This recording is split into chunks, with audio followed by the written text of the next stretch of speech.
Hi, everybody. It's Gene Simmons, and you're not, and you're listening to the Potter Than Hell podcast with Steve, BC, BB, and Dylan. But you knew that, didn't you? Ladies and gentlemen, welcome to the Potter Than Hell podcast. This is your last stop on the crazy train of hard rock and heavy metal. So sit back, buckle in, and hang on. Here we go.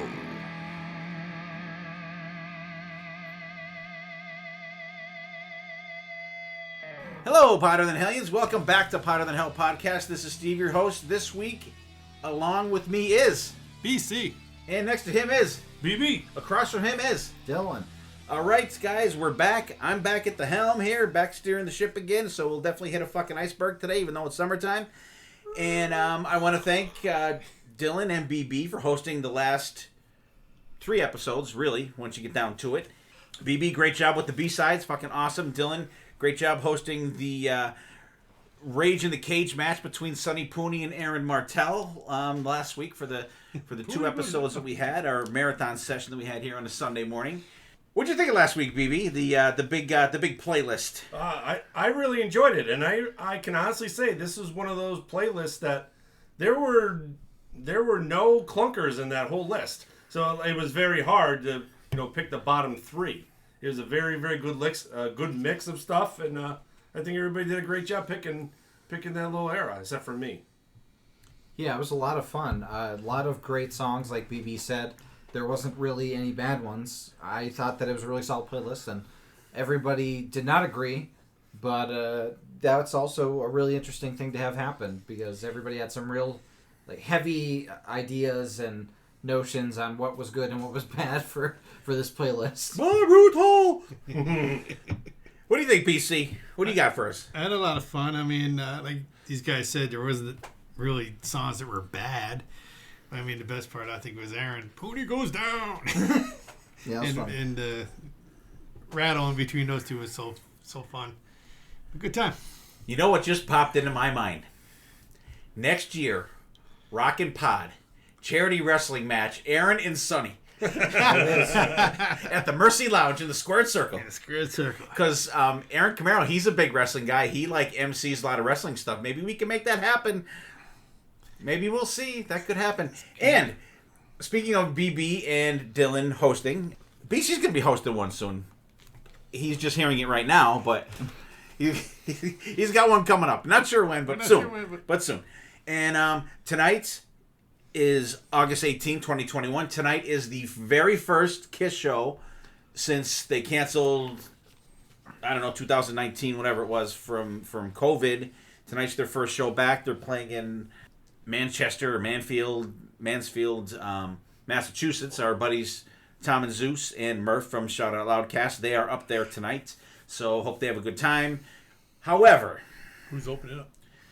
The fucking painter is opening up. Oh, I know exactly what you're about to talk about. Here we go. Yep. How about this shit? Get the soapbox. Now, I'm paraphrasing here. Here we go. Gene Simmons said in an interview about David Lee Roth not being on the tour anymore. He said, Dave was the man back in the day. No one could do what he did. Blah blah blah. Not Plant, not Mercury, not whoever. He named a couple names, and now Dave doesn't have it and doesn't sound good. I'm like, what the fuck are you talking about? So Dave was great when he opened up for him. Were you at any of the shows with you guys?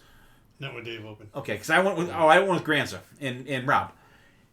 Dave was great. His band was good. Dave was Dave. So I don't know what the fuck Gene's talking about. So you can listen to Paul and whatever, it is what it is, but croak his way through a fucking show with backing tracks, but you can't have Dave there. Because it's probably because they're like, well, at least Dave's singing, but people said he had backing tracks too, whatever. But how hypocritical. And plus, you got that fucking painter guy back. No offense to Manibaldi, whatever the fucking guy's name is.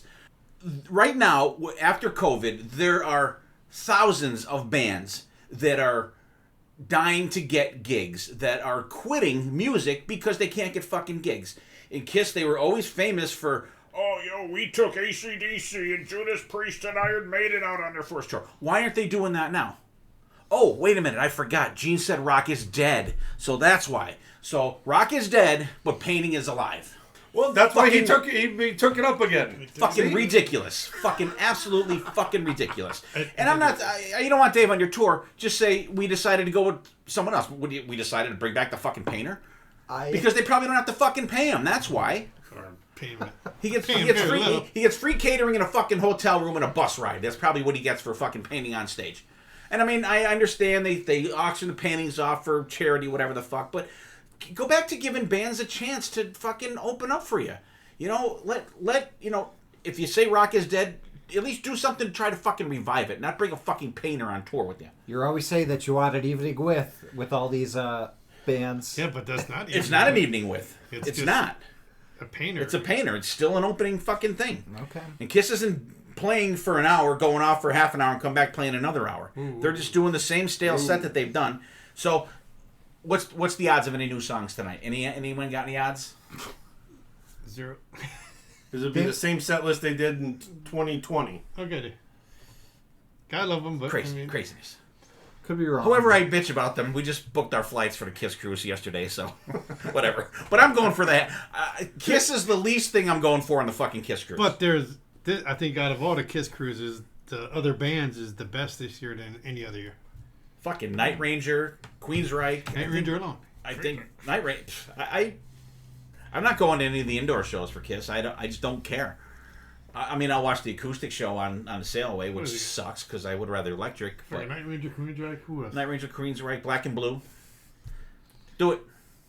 Black and Blue. There you go. Take Black and Blue out on tour. Jesus Christ. Yeah, take them out. I just had to throw that out there. That's all I got for now. Anybody got any comments on that? Dylan, what about you? I find it interesting the wording that Gene chose to use for that. Like you said, he could have been graceful about it, but it's almost like he went out of his way to diss Dave. Yeah. I thought what he said? They said like bloated Elvis Presley or something. And then like, if David Lee Roth is anything, it is not fucking bloated. And then like to add insult to injury, just like the fact that you're being replaced by a painter is just like I didn't read that. The ultimate insult. Fucking ridiculous. Even though like I know it's not meant to be thumb in his eye, but it comes off like you're not exciting enough for this crowd, so we're gonna bring a painter to paint on stage live to get them pumped up for us. They said he's past his prime. So were they. Hello, look in the mirror. Jesus Christ. Anyway, talk about fucking hypocritical, fucking ridiculous. Everybody in the rock scene is past their prime. Oh, fuck yeah.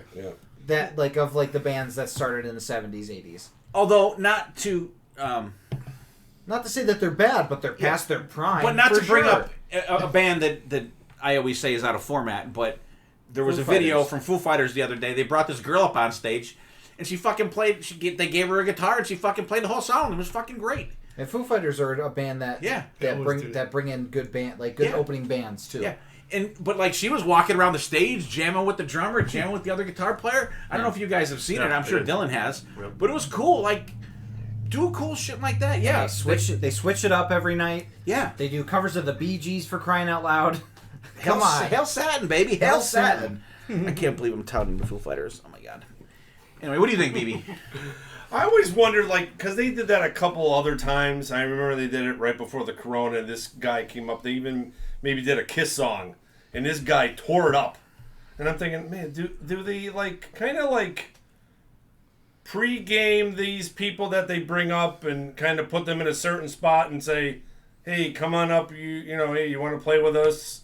Type thing. Is it staged? Well, and also, kind of bouncing off of that, and I just remembered this. Green Day just played Hershey with Weezer and Fall Out Boy, so it's a bill made right up Righty's alley. How did I miss that? They every show they bring somebody up to play guitar for one song, so they do a similar thing as well.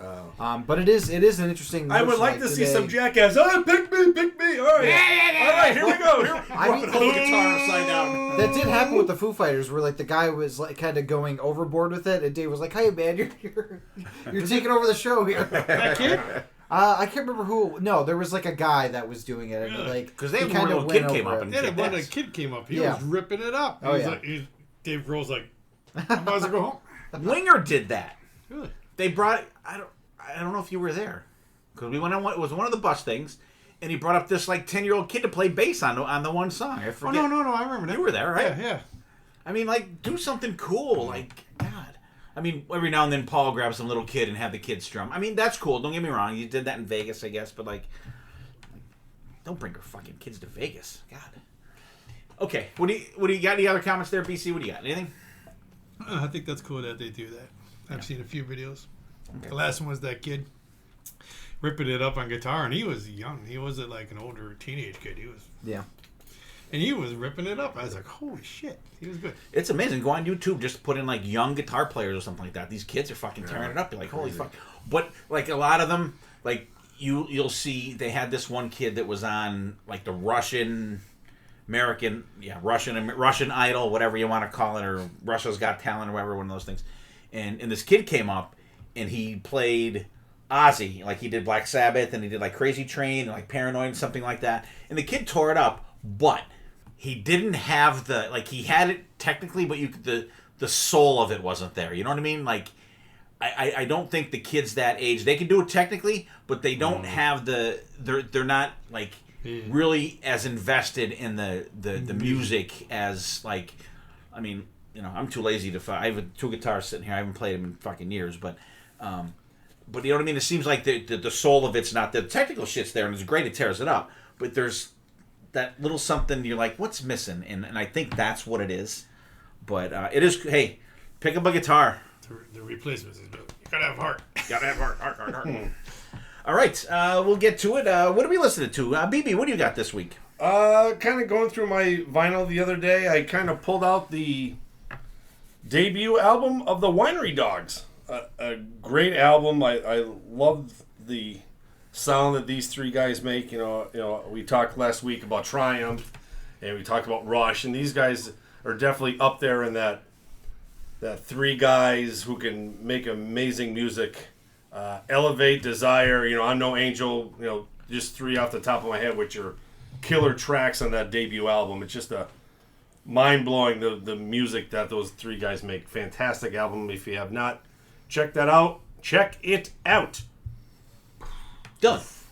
I decided to finally try out Aerosmith's music from another dimension. It has some good stuff on it. It's just, a lot of it's very boring. It's a very boring album, in my estimate. There's some good, like I said, there's some good songs, some good riffs, but it just feels like a lot of paint by the numbers type deal for Aerosmith. Like they're going through the motions at times, which is a little annoying, but you know, it's not as bad as I thought it would be, but it's not memorable really in any way. So I just thought I'd finally check that out, and I got out of it what I expected to get out of it. Street Jesus fucking rocks on that song. On that album. I don't think I got to that. Oh, it's like six or it's 7 like song, I think. Track 8. 8. Right before the Carrie Underwood track. Yeah. Check that one out. That one's fucking. That kind of takes you back to like older Aerosmith vibe to it. Yeah. What do you got, BC? I'm back in a Sabotage kick for some reason. I brought that up. Was this last episode? Yeah. And the one before that, and the one before that, and the one before that. Oh no, that's Lizzie Borden. I'm sorry. I always There you go. We got Anything in particular? Or? No, the whole fucking the later stuff. Like you know, Wake of Magellan, Wake shit of like that. Magellan, fucking Handful of Rain, not even like that. It's good stuff. Little Tawny Cobras. Are you Tawny Cobras, BC? For me, I've actually been listening to some Black Crows. Well, our friends David Huddy. Huddy got into them. Yeah, him and his partner Ian. They invited me on their show. I'll be recording with them on Sunday. So they made a playlist for me, 12 songs that I have to comment on their podcast. So and all over the board, Black Crows. All over the board. Nothing from Shake Your Moneymaker on there. So all stuff like that. So if you want to hear how I feel about that, tune into State of Amorica, and next time I come on, I'll find out when they're going to release that, and you can see what I have to say. So besides that, still new Night Ranger, and the band played on. I've been checking out, and the new Steve Whiteman solo album. I know BB hates it. It's I didn't hear it. great. I think it's fucking fantastic. It's It's called You're Welcome. like I'm waiting for all these songs to like punch me and kick in, and it doesn't. It just it's what- like all flatline. It's good. BB's a masochist. So he's saying no, you're saying yeah. Yes. So what do you hear? I hear kicks. You hear kicks. What do you hear? I don't hear kicks. You don't hear kicks. I like kicks, and I don't hear kicks. I hear kicks with more harmonica solos than guitar solos. Yeah, there is a lot of harmonica, which is cool. It's just it And it's doesn't. made with most of the kicks guys and a couple other dudes. Funny Money sounded very kicks like. Yeah. So, I don't know. So we'll see. You guys out there, let us know. Who do you think's right, BB or me? All right. So that's what we're listening to here. We got some Black Crowes playlist for me. Like I said, tune into State of America podcast. Find out if I like that or not. New Night Ranger and Steve Whiteman album for me. And hey, you guys know Kix is playing up here on Friday, right? Do you know that? Oh, with Playing autograph. Penn's Peak, yeah. At our house? No, I wish. I'm working anyway, so. Grands is going, so if you want to go, give him a yell. Ladder Sabotage for BC mostly. Wake and Magellan, stuff like that. Handful of Rain. BB's busting out the original Winery Dogs album. Great band. And they actually have new stuff that I think they have already recorded. Yeah. And Can't wait for that. so, whatever you get from them is going to be quality. I hope it's better than the second one.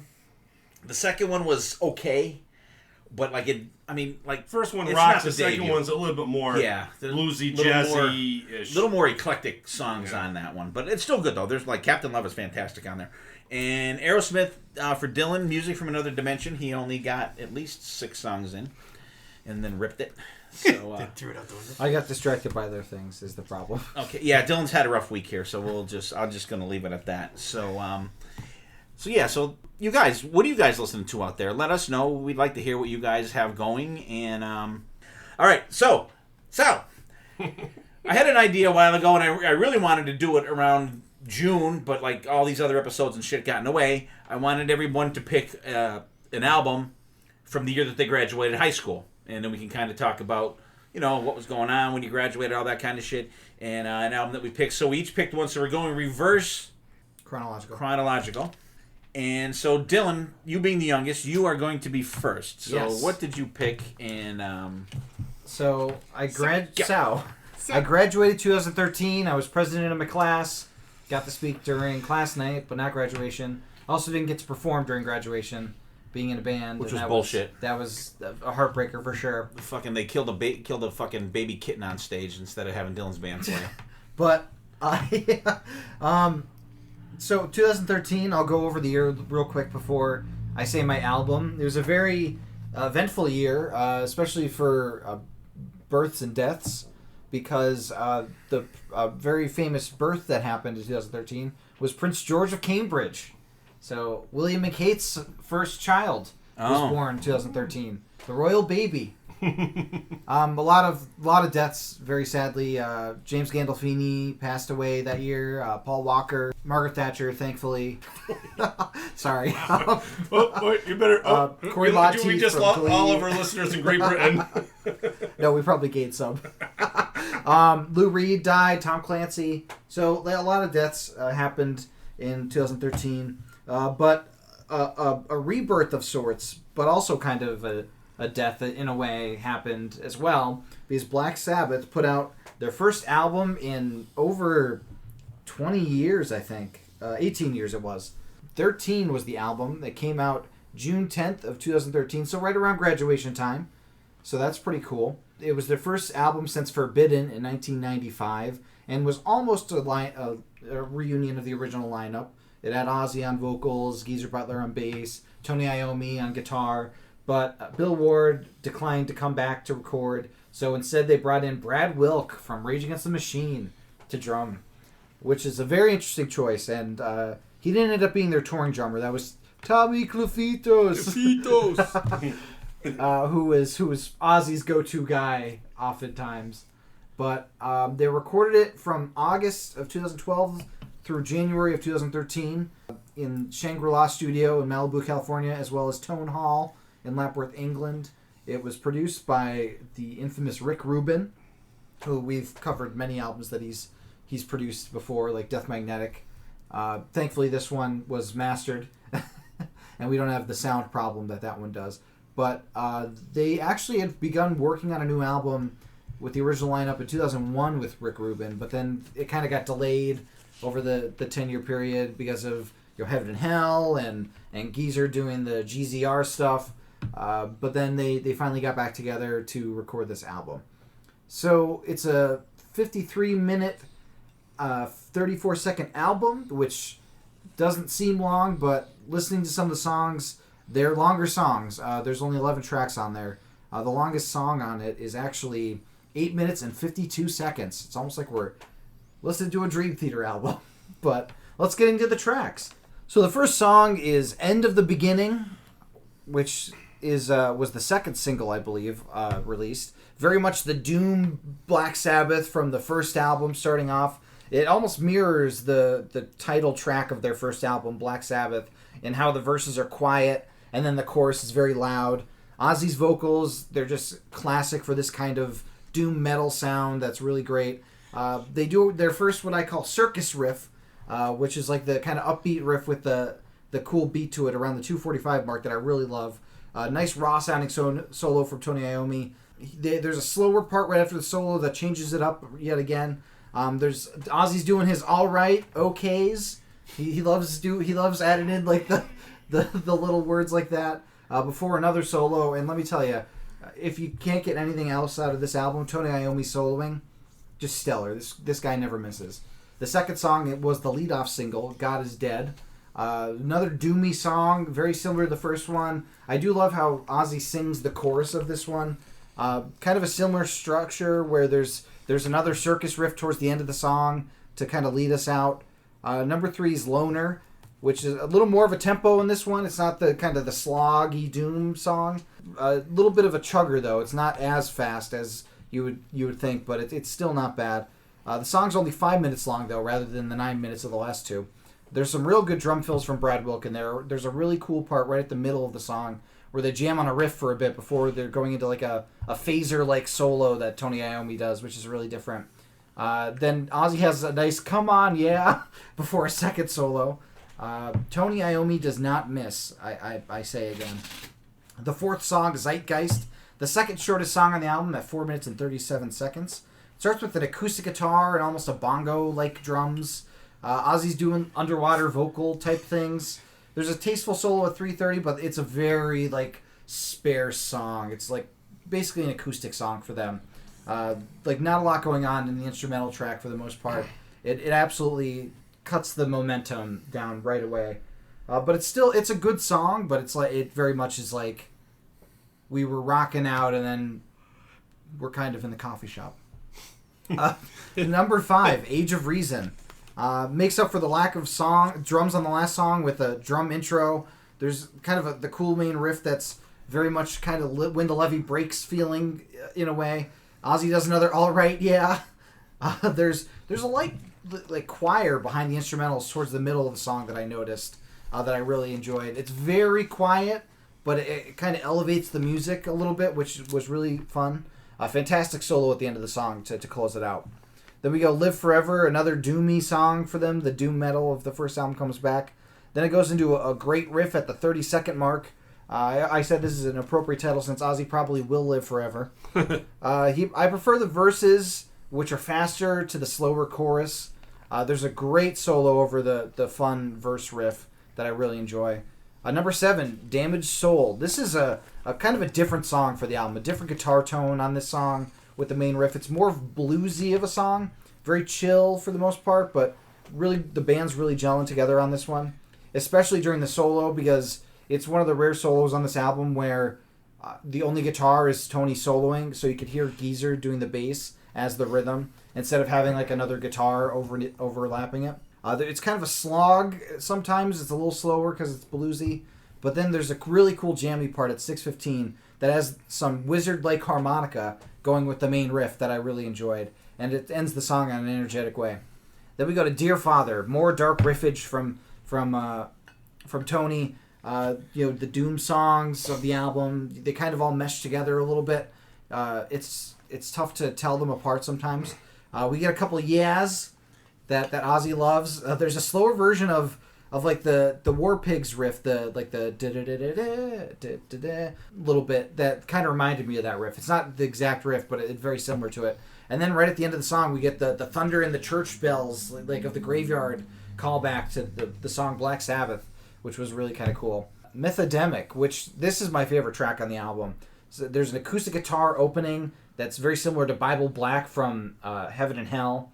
But then we get into a kick-in of like the fastest paced riff yet. Did I skip a track? No, After Dear Father, they're bonus tracks. Oh, are they? Yeah. Wow. Dear Father's the last song of the actual well, CD. that makes sense that it ends with the thunder and the church Thunder bell. and the rain, Okay. yeah. I was wondering why that was in the... I was going to ask you if you knew that. Okay, that's my bad. But you could talk about it if you want. Yeah, They're okay. good songs. Yeah, Mythodemic is definitely the best one. Mythodemic. I'm a little pissed now that this was off of the album because You should play it live too. This is the best song. There's a really cool bass and drum groove for a few seconds before we get into Ozzy's vocals. Definitely helps wake you up with how rocking the riff is between the singing parts. There's a very Paranoid-like solo in this song. Cool phasey parts towards the end of the song, and Brad Wilk really gets to let loose with the drums on it. A really great late album track, which I'm now learning is a bonus track. The second bonus track. I'm glad that you thought it was a part of the album too. It's one of the best ones. Peace of Mind, the shortest song, but not really because it's not actually on the album. Back to the Doom feel, but we get a little get up and go compared to the other songs. The drums pick up a bit towards the back half of the song, and it's okay. Pariah, the last bonus track, a softer start, but then gets to do a really great bouncy riff that is almost not like a Black Sabbath riff, but it like kind of toes the line there. I say it's my favorite riff on the album, but it's not on the album, and it's a fun way to close it off for sure. And it doesn't actually close it off. So there's only 9 tracks on this album. No, 8. 8 tracks on this album, which is disappointing since the album's called 13. But I understand that the album would have been so long if it was 13 tracks because the album tracks they're very long. They're the doom and gloom tracks. I feel like a lot of those songs blend together quite a bit at times, and it's tough to tell them apart. But I think this would be a good playlist album for me. I like the album. There's fantastic playing on it, but it's very samey. Like it's what you get. I get the fatigue factor with it. So I'm interested to hear what you guys think. BC. Alrighty. I like this when it I mean, I have to be in the mood for this stuff. I don't know. Like, I think it's Ozzy that turns me off at times. There's vocally Ozzy because sometimes he's hard to digest, but as far as guitar playing and shit and the drums, I really dig the musically how the darker grooves and they pick it up. I picked 3 songs off this. I picked Loner, Live Forever, and Mythodemic, which I guess is not on the album. But I was just listening song after song, not paying attention how far. Yeah, I got down into it. I love the production and the tone of this album. I love. Yeah, absolutely. I think Ozzy at times is just too much Ozzy. Yeah, I mean, I understand there's a point in time of it, but there's times that turns me off. Yeah, there's other times I like it. I agree. I think to your point, they don't make it easy on Spotify and Apple Music to see when the album ends because they just put mix it all in 11 tracks, and a lot of times though they'll have parentheses bonus track after the track. They don't in this one. Not it's just all the literally time. Not all the time. This one didn't. Yeah. Ridiculous. BB, what'd you think? Yeah, this is a good pick. I have not listened to this album in a long time. I know I have it on CD. I played it probably to death in 2013. I haven't picked it up in a while, so I was really curious how this sounded. So opens up with end of the beginning. I thought it was a really good opener. It almost feels like their Black Sabbath song. I love the kick-in riff around the 3-minute mark. That's really, really cool. The solos kick ass. And I think Ozzy's recorded vocals are pretty good on this song. Song number 2, God Is Dead. I love the creepy Black Sabbath. I love the slow start, the cool kick-in. There's that gritty, dark sound in the middle of the song that Tony Iommi's making with his guitar, which is really, really cool. Song number 3, Loner. This is like an NIB feel to me. The vocals, once again, I think Ozzy's really... I think Ozzy's doing what Ozzy can do at this time in his life. He's not trying to over Ozzy it. He's not trying to under Ozzy it. I think he did a really, really good job vocally on this album. There's a couple cool time changes in Loner. The solo is another dark and heavy solo, which is really, really cool. Song number 4 is Zeitgeist. This song was a little bit different. It was a different sound from Black Sabbath. It had that soft guitar. It almost has almost like a bongo sound going on there. I thought it was all right. I enjoyed it just because it was different, but it's definitely not a Black Sabbath song. So I'm sure like the diehard Black Sabbath fans really, really hated that one. Song number 5, Age of Reason. The cool distortion that Tony uses on this song is really, really cool. It really caught my ear throughout the whole song. Whatever kind of distortion he uses on that song is really, really cool. Song number 6, Live Forever. I love the galloping riff. Another great vocal performance. The outro solo on this song is so cool and heavy. One of my favorite outro solos on the album. Song number 7, Damaged Soul. You got a little Black Sabbath harmonica, like the Wizards Reborn. You know, here you go, the dark harmonica, which was really, really cool in that song. And it closes with Dear Father, which was all right, but I really enjoyed the ending Rainstorm and Church Bells, how they started out their discography. So I enjoyed it. I thought it was a really good pick, and like I said, it was a long time since I listened to it, and really, really good album, I thought. Nice. Dad, what'd you think? When we were picking the albums for this, like, there were so many choices from the year I graduated in 86, BC graduated in 89, BB 91. That was the bang zone for our type of music. And when Dylan's came up, I'm like, what the fuck is he gonna pick? Like, I couldn't, think off the top of my head what came out in 2013, and I didn't even look. I'm just like, okay, I hope Dylan picks something that we fucking like. Because but I remember when this came out. I mean, I don't remember it coinciding with Dylan's graduation, but this album is very. Rick Rubin produced this album. Very formulaic, this album. He must have said, go back and listen to your fucking albums. Because that's what Andy Sneap did with Accept. He said, go back and listen to your old classic albums. Get back into that mode. He had to do this with Sabbath. You open up into the beginning, very ominous. Bow, bow, bow. It's just a little different than that. So you get the same opening as the very first Black Sabbath song in the first song. Soon as you hear that first note, you know it's Black Sabbath. You know it is them without a shadow of a doubt. Very Black Sabbath-like song. Very calculated from the get-go. At 2:40, it kicks up. Great galloping riffage like you get in the original Black Sabbath song. The formula works. I think he felt, I'm not going to reinvent the wheel here. Black Sabbath is going to continue to be Black Sabbath. The original Black Sabbath. Scorching soloing from Tommy. Then it gets melodic. Tony. Or what did I say? Tony, rather. I'm sorry. But the bass stands out on this one too. Geezer Butler friggin' kicks ass. The drumming is great. Brad Wilk just absolutely kills it. Solo goes out at the end is great start. And Dylan I think touched on it too. The songs are a little long. They're a little too stretched out. I think a couple, like if you knocked it like a minute and a half, 2 minutes off of a lot of these songs, they would be a lot more compact. Because I think a lot of the verses where Ozzy are kind of, they're drawn out too much. If you maybe found a way to shorten up the Ozzy parts and make the music parts more, I don't know. Number 2, God Is Dead, another ominous start. Like very, very big sounding riffs, like very monstrous sounding riffs. You know this is going to be kick-ass from the start here. Ozzy sounds good. I'll tell you what, they captured his vocals good. 2013, I'm sure he was still sounding pretty good. I'm sure he probably had a little help in the studio with pushing buttons and levers and shit. But I like Geezer and I like Brad Wilk together. I think they mesh very well. I think they have set down a good foundation for the thing. But this song, it takes like fucking 6 minutes and 20 seconds to fucking kick up. That's a little too long for me for the Ozzy whiny shit. You know what I mean? That's a whole song in itself. But when it kicks in, it's heavy groove time. But I also love the dun dun dun when Ozzy sings along with that.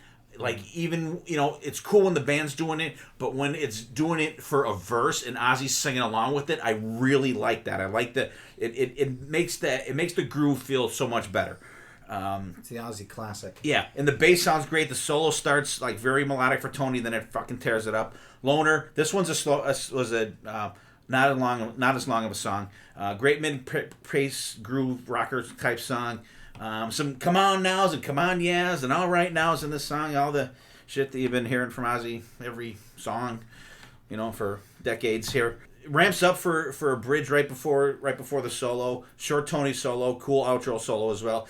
Zeitgeist, fucking terrible. Zeitgeist fucking sucks balls. This is another formula. This is fucking Planet Caravan Part 2. I was trying to think of what the song and was. I fucking hate Planet Caravan. Pantera did a version of Planet Caravan, and they couldn't fucking save it. It sucks. It's a waste of tape and digital space. That's all I'm going to say about that. Age of Reason, back to the rockin' songs, cool drum and bass start. Monster Riff time, once again. And Dylan, you touched on it too. You kind of get that, like that chorus. That's Heaven and Hell.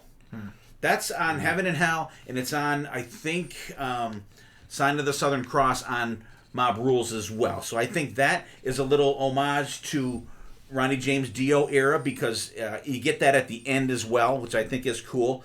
Great build up in the middle, but it takes a long time to get to the solo. But Tony pulls another friggin' great solo out there, and like I said, at the end you get the Heaven and Hell keyboard choir type sound at the end, and I do like that they have the elements of Dio Sabbath in there too. You don't get it long, you get a little taste of it here and there in this song, and I think that's enough. You don't need to go crazy with that shit. Live Forever, great big riff again. Like I said, every song is like that riff, that feel, and I love the faster ones though. No waiting for it to crank up. I like how it just goes right from the beginning. The solo's good. The bass is just chugging underneath. Another kick-ass song. Damaged Soul, heavy riff, blues. It's got like a little bluesy start to it. The drums have a really cool, like jazzy shuffle to it. And the formula again. They and now the formula. BBU said it busts out. Here we go with the Wizard with the harmonica. Another bluesy guitar solo, some shredding, bass and drums are fucking killing it. There's a middle part in there where the bass is really, really swampy.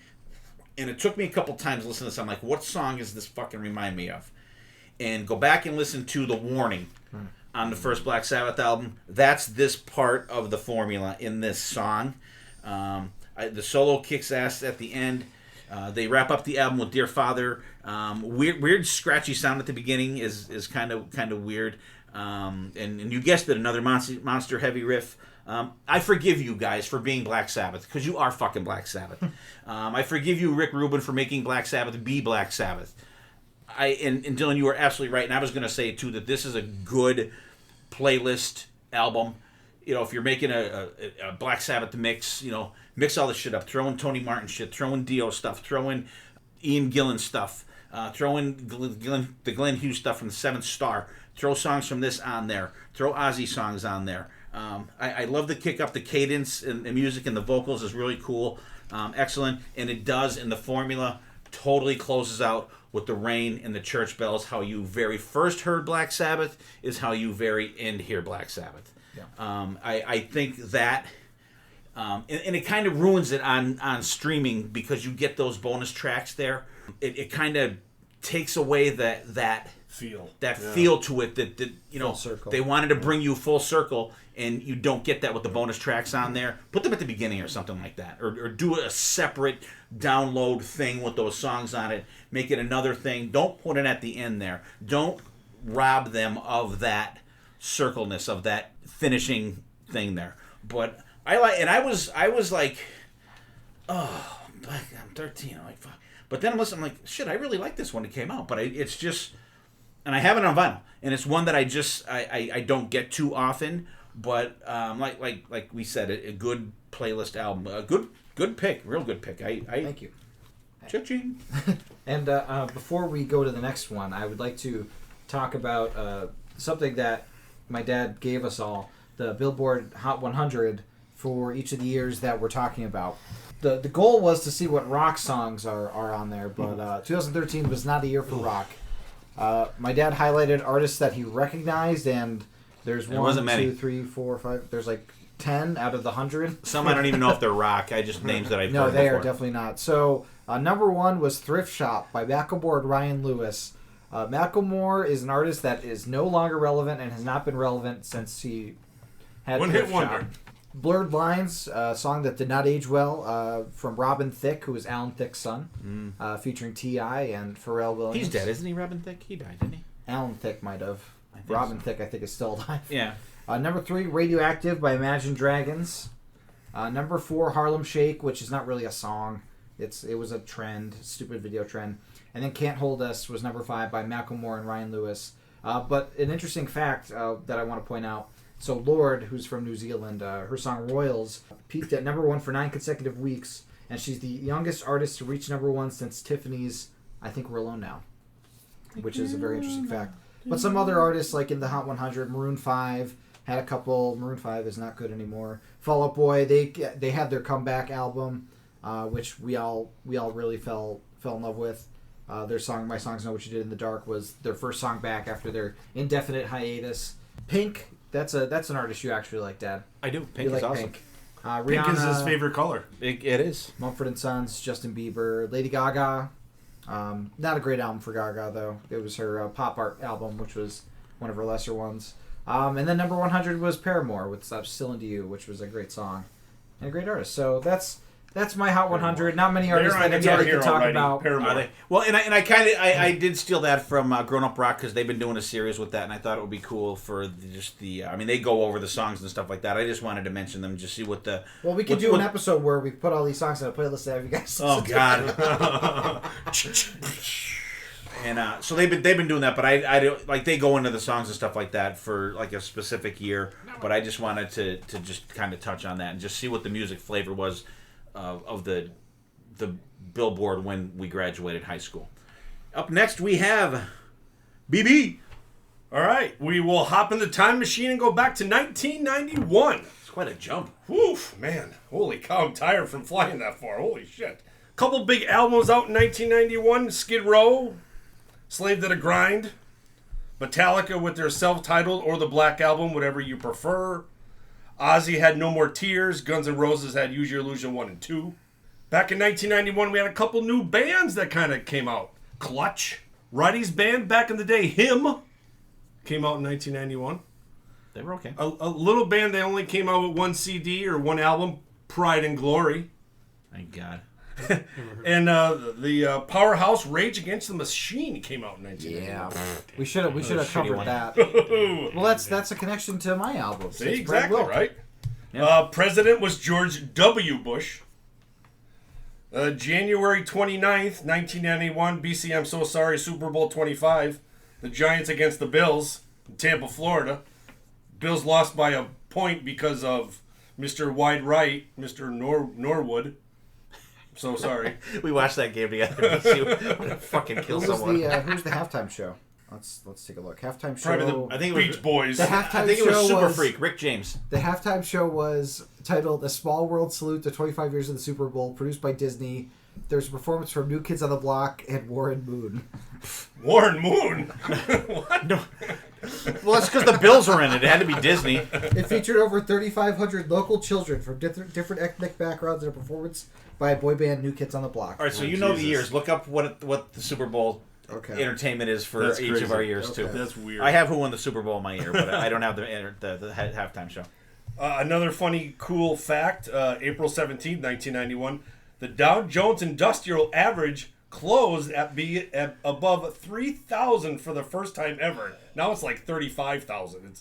It's funny to see that number, and now it's like through the roof. People would kill themselves. June 12th, 1991, the Chicago Bulls won their first NBA championship, beating the Lakers.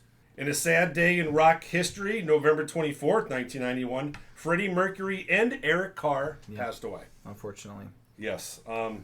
Eggs sold for a dozen at 85 cents, and gas was $1.12 a gallon. Wow. Before you get going, my halftime show for 2013 was Beyonce, which was one of the best halftime shows. Beyonce. So the list that Wright gave us, 1991, the top 100, a couple of the rockin' songs that are out. A couple more than Dylan's year, thank God. The number one song in 1991 was Everything I Do It For You by Bryan Adams. Oh, classic. Number 7, Extreme with More Than Words. 14, from the damn Yankees, High Enough. Then we go all the way down to number 35 with Lenny Kravitz. It Ain't Over Till It's Over. I don't know that one. Are you gonna go my way was I later? just knew the Yeah. name. I didn't know the I name. know that one either. Number 39 from the Scorpions, Wind of Change. A lot of ballads. 40, number 43, Firehouse, Love of a Lifetime. Yep. Well, this one's not too bad. Number 46, Extreme, Wholehearted. 52, the song I Touch Myself. I just had to throw that I'm one like, in there. who- like the Divine, Divines. I'm yeah. like, Yeah, Divinals. The Vinyls? Yep. Oh, I had to throw that alright. one in there. all right. It's a good song. It's a great song. In 1991, I Touched Myself Any to the Boys to Divines. Men on there? Paul Abdul, CC and the Music Factory. Oh, gonna make you sweat. Everybody dance now. Vanilla Ice. Ice Ice Baby. Styx with Show Me the Way. Tesla with Signs. Terrible. Song number 78 from Poison. Something to Believe in. Give me something to believe. In Wrighty's favorite song from Queensryche, Silent Lucidity, comes in at 82. Great song. In Excess at 90 with Disappear. I Saw Red from Warrant was 96. Brutal. And Winger at 97 with Miles Away. Woo! Wow. A lot of sappiness Lot there of- back in lot of ballads going 1991. on there. Holy cow. Jeez. A lot of ballads. Boy, no wonder why all my... I wonder if that's a harbinger for the album that we're going to be talking about. Not very likely. Ooh. Not bloody likely. Now we know why all those sappy cassette tapes I made for all those girls were full of all those songs, because that's all they wanted to hear. Whooey. All right, let's get sappiness aside. Let's fucking get some real rock and roll here. I wanted to pick an album that I kind of did not know back in 1991, but I grew to like over the years. I'm going to go back to... What's the matter, BC? I'm serious. Looks like he's anxiously waiting, like he doesn't know what you're going to say. Yeah, so back in 1991, this is their fourth album from Armored Saint.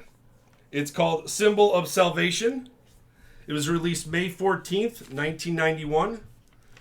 It is a whopping 55 minutes and 48 seconds off the Metal Blade record label, produced by David Jordan.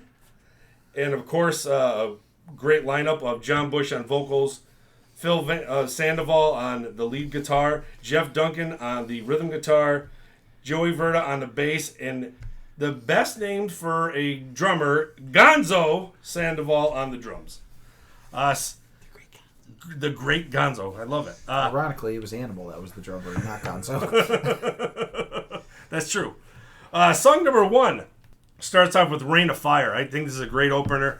Super catchy.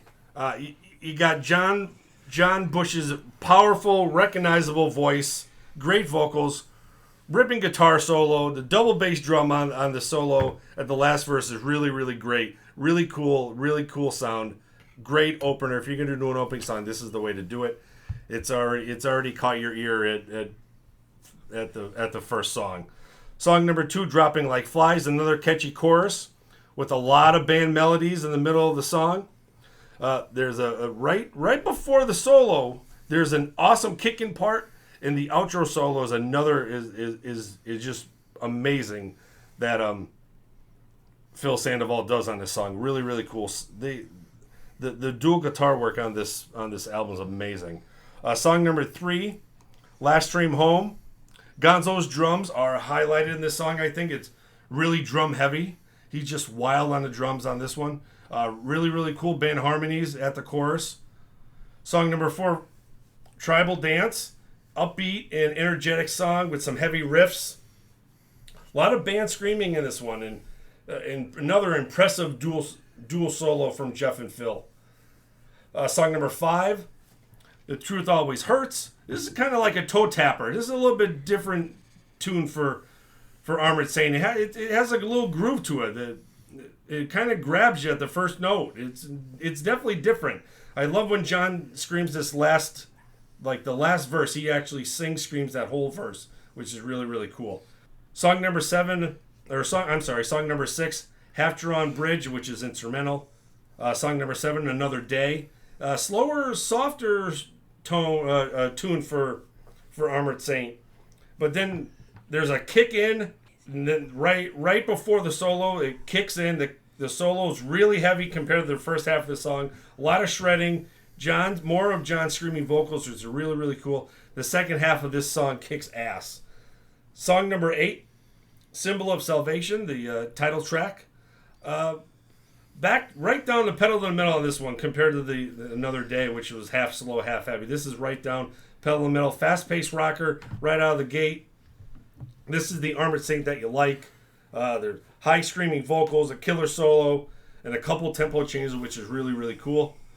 Song number 9, Hanging Judge. More of John Bush's amazing solos in this performance and awesome guitar work once again. Song number 10, Warzone. I love the heavy drum beats on this. The drums really sell it for me on this one.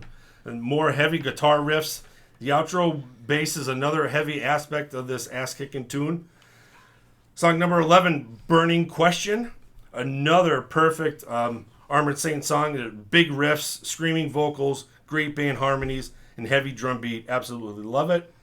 Song number 12, Tainted Past. Different melody for an Armored Saint song. But it's not in a bad way. It's cool. It's different. It's got a lot of time changes. It's heavier. Two-thirds of the song through it has a great galloping beat and an amazing outro solo. Song number 13 is Spineless. This is like the heavy thrash Armored Saint. It's a great album closer. It has some cool riffs in it. And has a crazy building guitar solo right in the middle. And a great outro solo, which is iconic for this album and a great way to close it. So I'm sure the two boys to my left and my right enjoyed this album. I would like to hear what the young lad has to say about this. Mr. Dylan Wright. Okay, so Sal. This album I had not heard before. I had heard some of the songs like Tribal Dance, Another Day, the title track, but I had not heard front to back because I don't know why I just never really delved deep into Armored Saint's catalog. I just know what I've heard live and what I've heard on playlists and the bigger songs. So I was interested to listen to this one, and this was actually the third album that I listened to of the tracks. It was following XYZ and David Lee Roth, and then mine was last so that I could take notes on it. This album kicks ass. It's really good. I don't think there's a bad song on here. It just fucking rips. Like each song adds like a different flavor to the album that I really enjoy. I love how Another Day is like the slower start and then like it fucking just is a banger towards the end. I love Rain of Fire as an opening track. The Truth Always Hurts is a really cool song. Love that one. It's just a fantastic, fun, heavy album. Catchy. Catchy for sure. Catchy. I've had Tribal Dance stuck in my head all day. It's almost like Indians. I always a South American feel to it. Yeah. But I mean, John Bush is a great singer. He really shows his range here because he gets pretty high at certain points. And like you tend to forget sometimes that he can navigate notes like that. Because often like you're thinking of like the Anthrax, because he sings Anthrax, like he sings with Anthrax different than he sings with Armored Saint. But really fantastic album. This was probably one of my top albums of the night for sure. Nice. What do you think, Righty? What do I think? Stop. Armored Saint, Symbol of Salvation. I was all over this fucking album when it came out.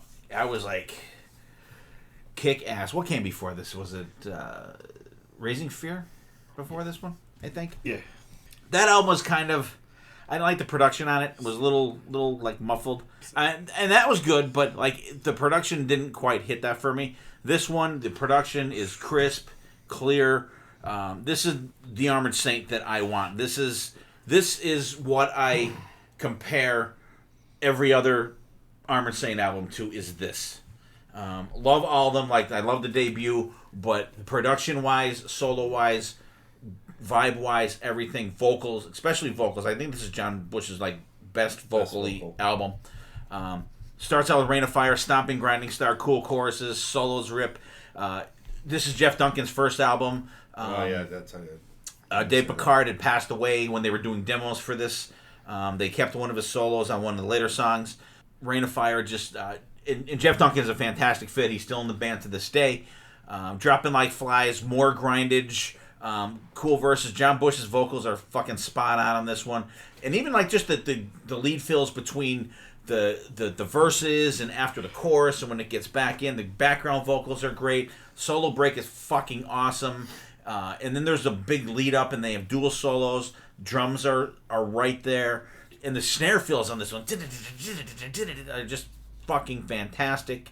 Gonzo tears it up. Ripping outro solo. Last Train Home. A little more mainstream for Armored Saint. I remember the video came out for this. More of a radio friendly type. Like please play us on the radio. Just like maybe once or twice on this one. Softer verses. The song's good though. It's got a good build to it. The drums again are out in the front. Fills are cool on it. Change of pace for these guys for sure. Tribal Dance. Love this song. I love the I don't know what's the bongos or the bells or the whatever the fuck they're hitting in the beginning there, but then the drums, you get the when it kicks in, and like this is an unusual song for them too because it's got like a groove to it. Yeah, it's definitely an anti-drug war. Not an anti-drug war, anti-drug song about the drug war. The song kicks ass. I love this one. It's one of my favorite Armored Saint songs altogether. Great gang vocals, solos tear it up. I can't say enough how fucking solos just killing on this one. But on this song, when they play the solos, listen to the bass underneath it. Joey Vera does some great like walking bass lines underneath that. It's fucking fantastic. The Truth Always Hurts, great groove, another groove one. I love this one. This is just a fun listen, this song. I like the bet your ass, like right before the solo, fucking kick ass. It's got a different kind of solo, though. The break is cool. It's different. The outro solo, and it grooves right out to the end. Half-drawn bridge, instrumental, whatever. Another day, mellow start. But John's vocals are cool. They totally fit how the song goes. Takes like 3 minutes for it to kick in, but the solos fucking tear it up. Phil and Jeff, I think, are a really good fit for this band. You don't get that.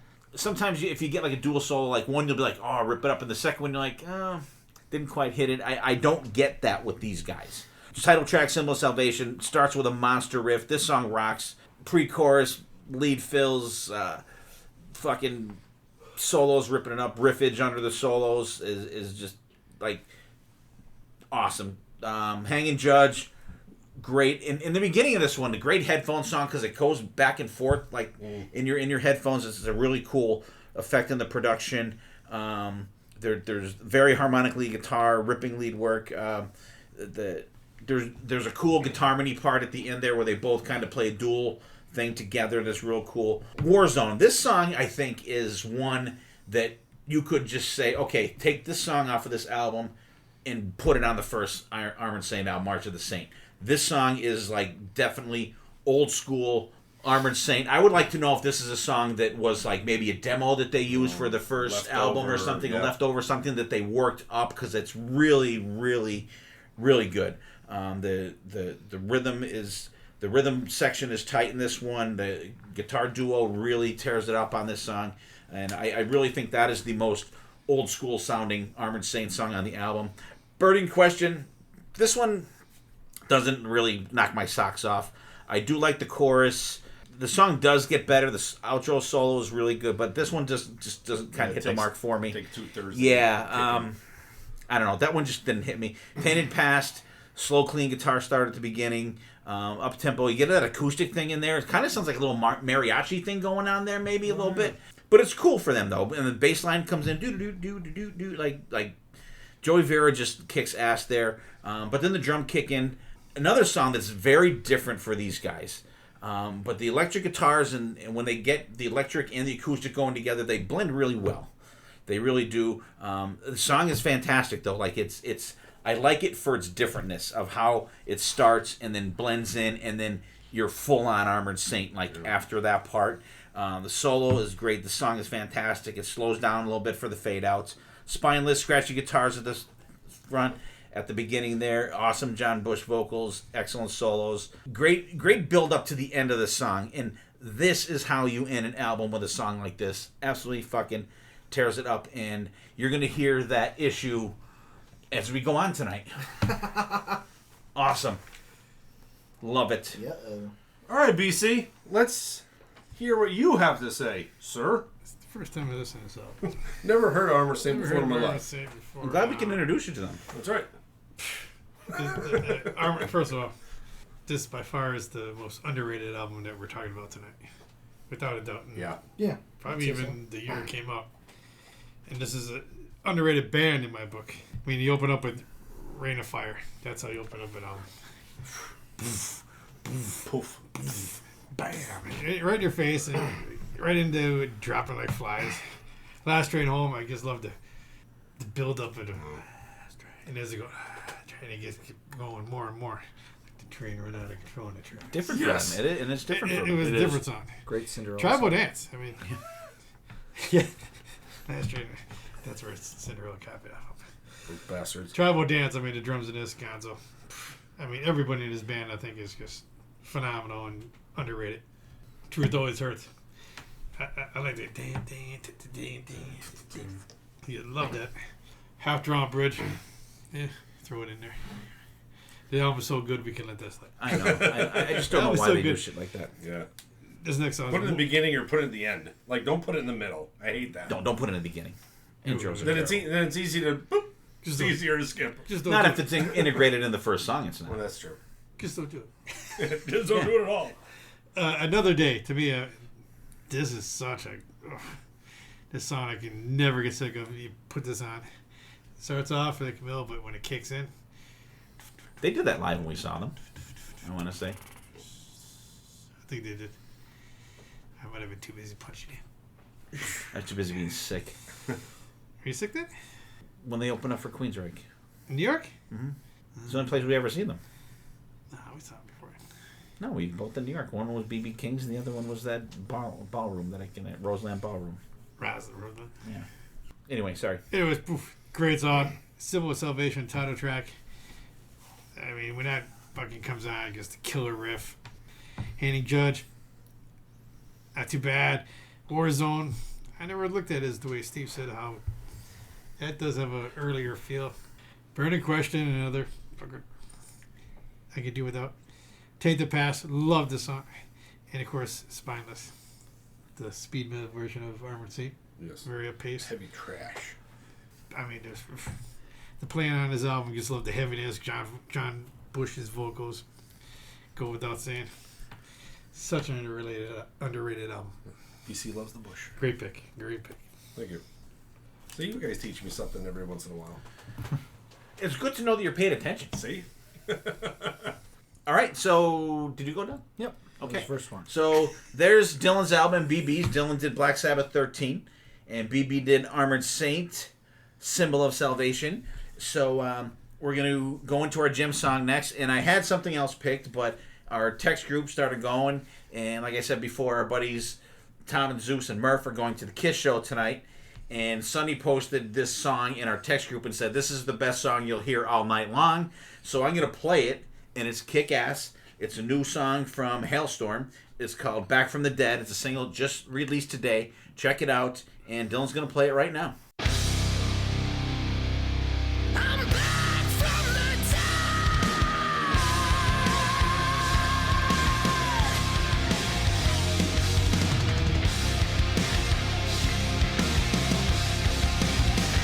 out of the blood, breaking free of the wasteland. Out of the mud, crawling up through the quicksand. Leaving the dark, coming into the light. Don't lay me down, save me your last rites. 'Cause I'm still standing above ground. Back from the dead alive. Hell couldn't hold me. Back from the other side. From the dirt I rise. Save your prayers, don't bless my bones.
All right, guys, we're back. I hope you guys enjoyed Back from the Dead from Hailstorm, new single that came out today. So rock to that. I hope that means that there's going to be a new Hailstorm album coming out.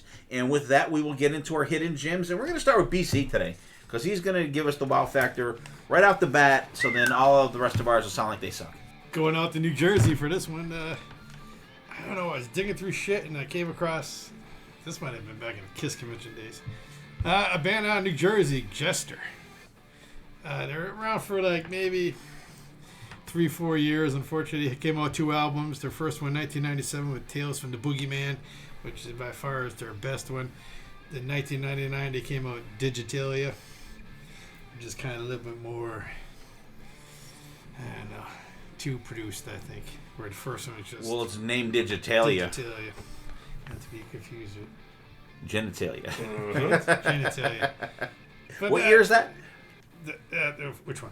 The second one. 1999. So that might have been late Kiss conventions, right? I don't remember seeing that CD because I remember we bought a bunch of shit there, but I don't remember that one. Not saying it didn't happen. Oh, I just don't remember it. That's where I discovered these guys. I don't think they even played there, but killer band, but just Never happened. never. No, nobody backed that kind of music in the 90s. Absolutely. Dylan, what do you got? Band I just discovered, they released a new album self-titled Blacktop Mojo. They apparently been around since 2012, and their self-titled album is pretty good so far from what I listened to. The opening track, Wicked Woman, is a real good heavy rocker. It's pretty straightforward, like rock and roll, kind of a southern tinge to it, but not really. It's got that hard, classic rock feel that's pretty good. I really enjoy it, what I've listened to so far. So Blacktop Mojo, self-titled. I thought it had a little Devil's Train feel to it. Yeah, that'd be a good comparison, I think, for sure. It's very much in that vein. All right. BB, what do you got? How about we go back to 1988? These guys were signed off on Geffen Records, so I thought these guys were going to do pretty good, but they kind of tinkered a little bit. These band out of Florida, Rock City Angels, with the song Deep Inside My Heart. Great song, great melodic tune, great vocals. The guitar works fantastic. If you are into, big hair, 80s metal, this is definitely right up your alley. And I think even Johnny Depp played with these guys, later in the years. But yeah, the song is Deep Inside My Heart off the album Young Man's Blues. The band is Rock City Angels. I'll let Steve borrow, because I have it on what? Cassette. I'm starting to Start a new cassette? Don't even Nice. start. Don't even fucking start with that I shit. thought I saw you the other day when I was out on the bike. I thought you said you were gonna buy. You had like a Walkman from Amazon coming. It's cheaper than vinyl. They're selling Walkmans again. It's coming.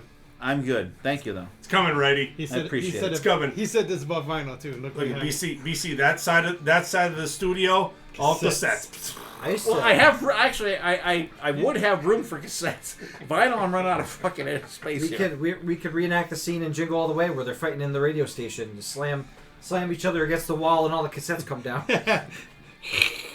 I'm good, but thank you. Though. I A appreciate gift it. certificate. Thanks for the thought. You would get it eventually. All right, so my hidden gem this week, I'm going to go back to 2015, the inaugural album, if you will call it, from the collaboration of Michael Sweet and George Lynch, called Sweet Lynch, Only to Rise. Like I said, 2015. Good album, good solid debut album. You have Michael Sweet, you have George Lynch, and I'm trying to see who else we got on this album here. James Lomenzo on bass, and Brian Tichy on drums. I knew it was guys we knew. Good album, real good. I think there's some really solid stuff on here. Love Stays, Dying Rose is cool. The Wish is the opening track on there. There's one called Recover that is really good. There's a tribute to the 9/11 people. It's called September. Really good, solid effort. And I think if you go on YouTube, there's, I don't know if it's them recording this one or the second one. There's a lot of cool. It's this one, right? There's a lot of cool studio stuff with these guys recording this album. That I don't think it's Michael Sweet's house, is it? It's where they've recorded a bunch of Striper stuff. Like everyone's got their own room and stuff like that. It's really cool. So check that out. So there's our hidden gems for this week. I have Sweet Lynch, Only to Rise from 2015. BC's got the band Gesture from 1997, a couple albums, Tales from the Boogeyman and Digitalia, not Genitalia, from 1999. BB's got the band Rock City Angels, their 1988 album Young Man's Blues, and the song is called Deep Inside My Heart. And Dylan's got the band, which I thought was interesting, that we feel has maybe a Devil's Train feel to it. Blacktop Mojo, self-titled album, and Wicked Woman is the kickoff track on that is really good, that we got to check out a little bit. So real cool sounding hard rock, good driving, good stuff, like good hard rock, not metal, not like pop. It's just good, straightforward hard rock. So we'll get back into the albums, and we're still going back in time a little bit here, and we'll go to the second oldest guy in the room here today. BC, what do you got? 1989. I'm going to go off your little list here of songs that were big back then. I'm going to try to stick with some rock and roll here. We had Welcome to the Jungle, Guns N' Roses. Lay Your Hands on Me, Bon Jovi. Poison, Alice Cooper. And my all-time favorite off this whole 100 is Girl You Know It's True by Milli Vanilli. Oh, love that song. I had to circle that I one had to for circle you. that one. And, I have all their album. Wild Thing, Tone Loc, another good one. And, BC to the wall thing. oh, another Tone Loc had two of them? No way. Yeah, Funky Comandina too, Yeah, right? Funky Goldman. Yeah, okay, shit. Steve's favorite, Patience from Guns N' Roses is on there. Love Shack B-52s, that was everywhere in 1989. If you see a sign. And When I See You Smile, Bad English. Yeah. John Wheaton. That's a That was good probably, John, that was probably that's your good prom song, BC. John Waite, Jonathan Cain, Neil Schon. That's a I good album. did not go to my prom. Fuck that. Wow, really? My senior prom, no. Come on. I went to 3 proms the years before that, but when it came to my senior one, I I probably went to your senior prom. I Wow. probably did. I probably did. You had to stand there for me. Wow. I was too old to go to your senior prom. I went to proms all before that. By the time I got the I was like, fuck this. It costs fucking like $60 or so, or back then. For a BC needed to buy vinyl and tux. in Labatt Blue Light. That blue light vinyl. I said, I ain't going no fuck it. I did do that. I did buy a class ring. I did buy any of that shit. Wow. I didn't get a class ring. I didn't do any of that shit. Would you like to know your Super Bowl halftime entertainment? Yes. So I will say the national anthem was much better. Billy Joel sang the national anthem. The halftime show was titled Bebop Bamboozled in 3D. It Oh, God. featured Elvis Presto, who was an Elvis Presley impersonator, and hundreds of South Florida area dancers and performers. Ironically, not one actual Elvis Presley song was performed. Several scenes included computer-generated 3D images. Prior to the game, Coca-Cola distributed 3D glasses at retailers for viewers to use. I kind of remember that. Yeah. There were like Diet Coke 3D commercials. Yeah. Who played? Who played the The teams. The teams. Oh, the teams that played were the Bengals and the 49ers. Oh, 49ers won that one. 49ers 20-16. Yeah. It was Joe Montana then. The Bebop Bamboozled. Bebop Oh, God. too. We have to vote who had the best halftime show. Oh, It was me. No, Beyonce is the last. Oh, come on. Go ahead, BC. What do you got? All right, for 1989, there was a lot of choices to go with. I shuffled many times and came out with this one for some reason. Don't ask me how I came up with it. It's going to be XYZ with their self-titled debut album. Came out October 17th of 1989 with 41 minutes and 12 seconds. This band is originally from France, and they came over to the United States in 1986 and started out as an unofficial house band of the Whiskey A Go Go, which I didn't know they had house bands at Whiskey A Go Go. Well, it was unofficial. Unofficial, so they weren't officially ever, but they played every night. They were probably the band that played when they didn't have like a name. People playing at probably like Tuesday nights They or went whatever. through all the alphabet and okay, XYZ. What's the name of this band? XYZ. Okay, so the album was produced by Don Dokken. We all know from Dokken. It reached 99 on the Billboard 200. Terry, Lewis. just Lewis. I call it. Yeah, I think that's how you. It's I It's ILLU. L-O-U-S.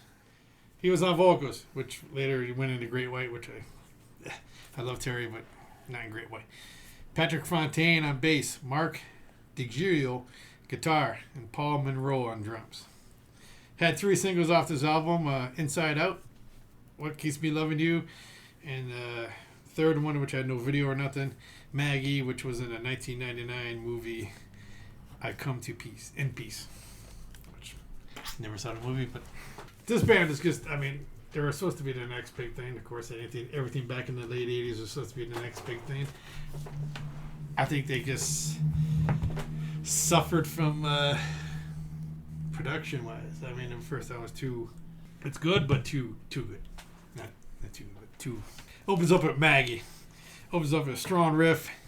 And what carries the band is Terry's vocals, which carries throughout the whole album. And Mark's guitar playing throughout this whole album is another one. The solo in the song just kicks. And I don't know if Steve would like the ooh, ooh, oohs. Do you like that or no? Oohs? We'll Do you see. like ooh, oohs? We'll see. Whoa, It's all the kind. He's It's all in how they're used. used. It's all in how they're In the used. yes. He likes the oohs and the yes. Which kicks into Inside Out, which was the first single off the album. Sticks in the groovy riff, sets the tone for the whole album, which a lot of people say it's a sleaze, which I don't see their music being sleaze. No. I don't know. A lot of things kept saying, "Oh, they're sleazy, they're sleazy." They were nothing but they were not sleazy. The background vocals in the song, and then another ripping solo by Mark, and I mean the bass lines in the background. I love when you can hear the bass in the back. Always keeps it up. And unfortunately, track number 3, the first of too many ballads. What Keeps Me Loving You, ballad time. Soulful guitar through it, don't get me wrong. The guitar solo is the standout of this song. But your typical 80s ballad. What keeps me listening to the ballads. Number 4, Take What You Can. This is what XYZ is. Killer opening track. Opening riff. The guitar, the pre-chorus. I like the guitar in the pre-chorus. And then that little pre-solo guitar part. And then another ripping solo.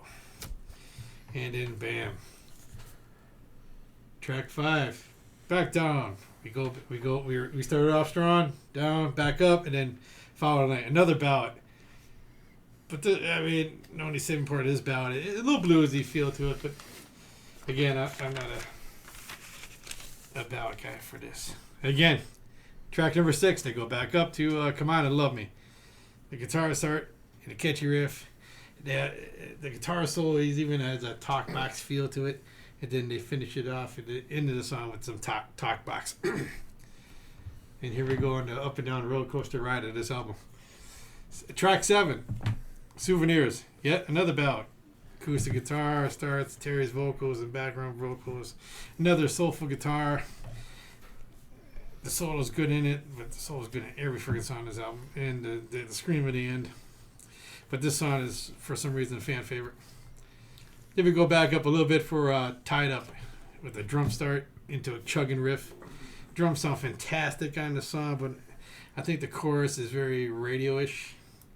And there's like an effect on the vocals for the song. Not in the chorus, which I did like. Track number 9, Nice Day to Die. Another killer song.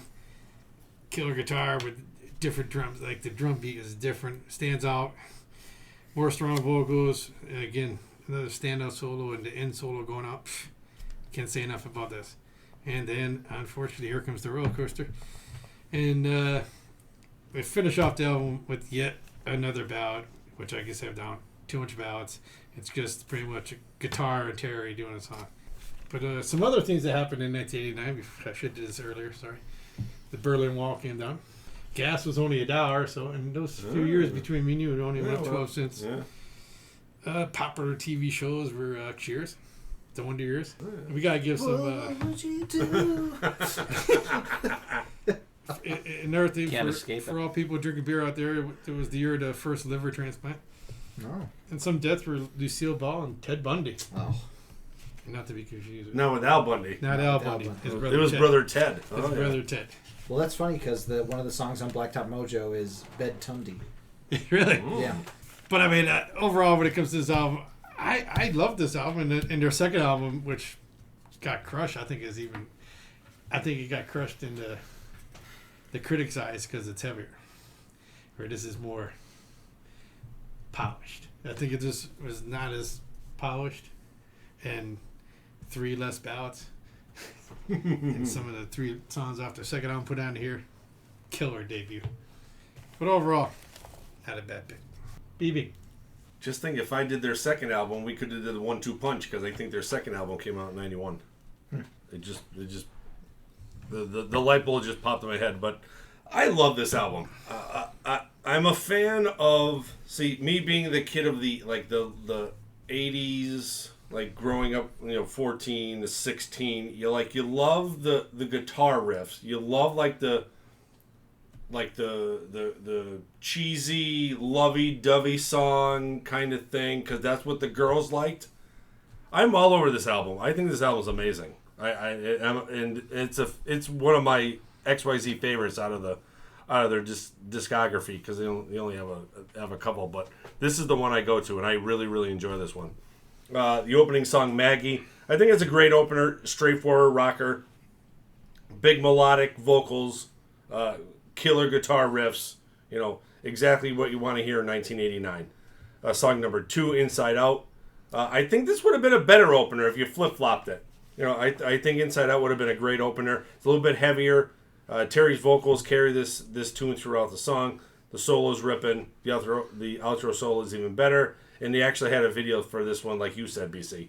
So this song, this song was pretty much the song that carried the album.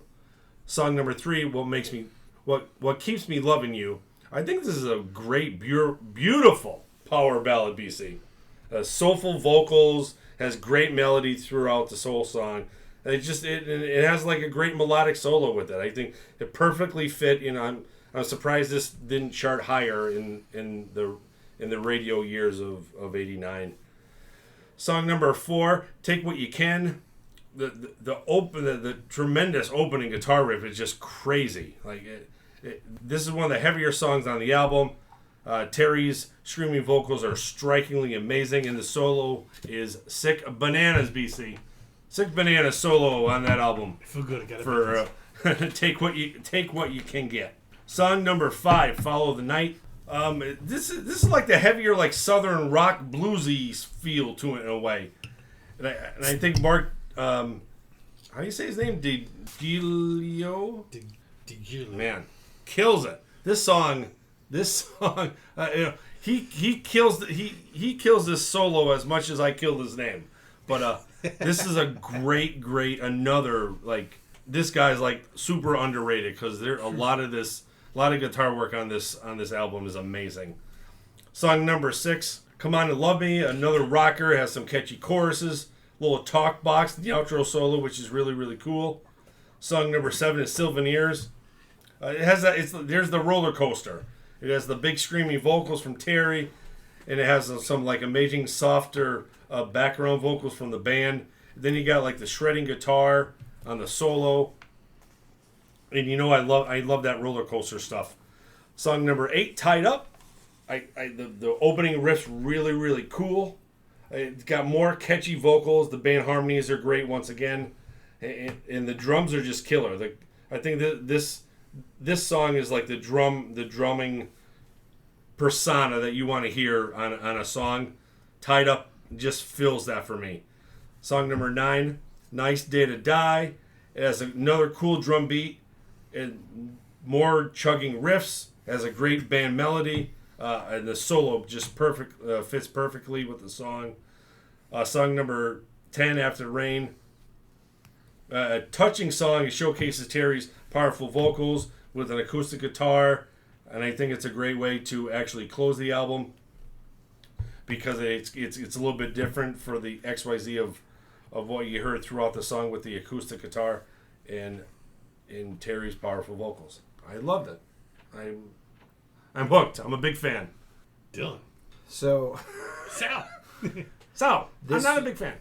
this was the first album that I listened to.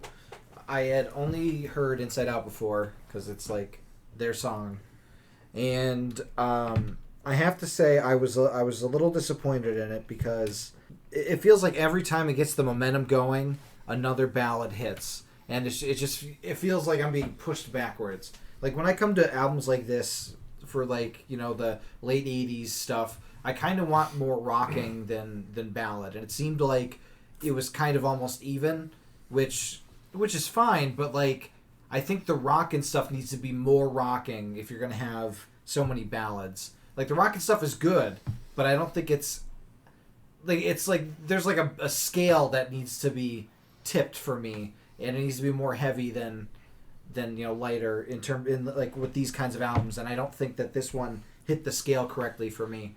I like the guitar work is fantastic, like BB said. I think that the vocals are really great. I like a lot of the songs, but it's just that there's so many ballads on it. It just kills. Like anytime I'm like getting into it and rocking out, suddenly you hear the lower tempo, and I'm like, oh fuck. I remember 2 ballads being on the album before. Yeah, it's like almost every other song at times. You're just like, oh, come Don on. Doc is just trying to hit that radio song. That's all he's what doing. That's what it feels like to me. Yep. Like they're trying to be radio hit. They're trying to get a hit, and I don't. The one-hit wonder of XYZ and Yeah. Don Dokken. Yep. I don't appreciate it, but it was okay. I thought that they were well constructed songs, and I liked the heavier songs, but there was just too much ballads for me, and I'm sure that the last person that's going to be speaking is going to have a lot harsher things to say about it. Okay, Steve. All right, XYZ. I remember Inside Out. Still love that song. They play it all the time. Starts out with Maggie. It's an okay song.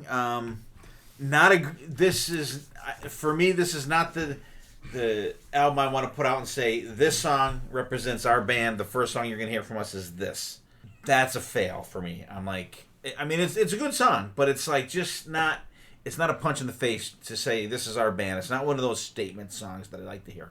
The production's really good on it. The guitars are crisp. The vocals are great. The choruses are great. There's one part in the middle reminds me of that DAD song. That I think it's "Sleeping My Day Away" from DAD. Yeah. That one part in that song reminds me of okay. that. All right. Drum sound is great. Inside Out is fucking awesome. Amazing groove in it. I love the crisp, choppy guitars. Excellent time change for the solo. It rips. Cool drum fills. Great background vocals. Real good. What Keeps Me Loving You? No. Love it. First one of it's just it kills the momentum. It's like it's just the sides just chops your fucking legs off. This is the real question. Take What You Can. This should have been the opening of the album. This song would have been the punch in the face song that you want from a hard rock band right at the beginning. Lead fills are great. Terry, and this is a weird song too for him because the chorus is just him. Right.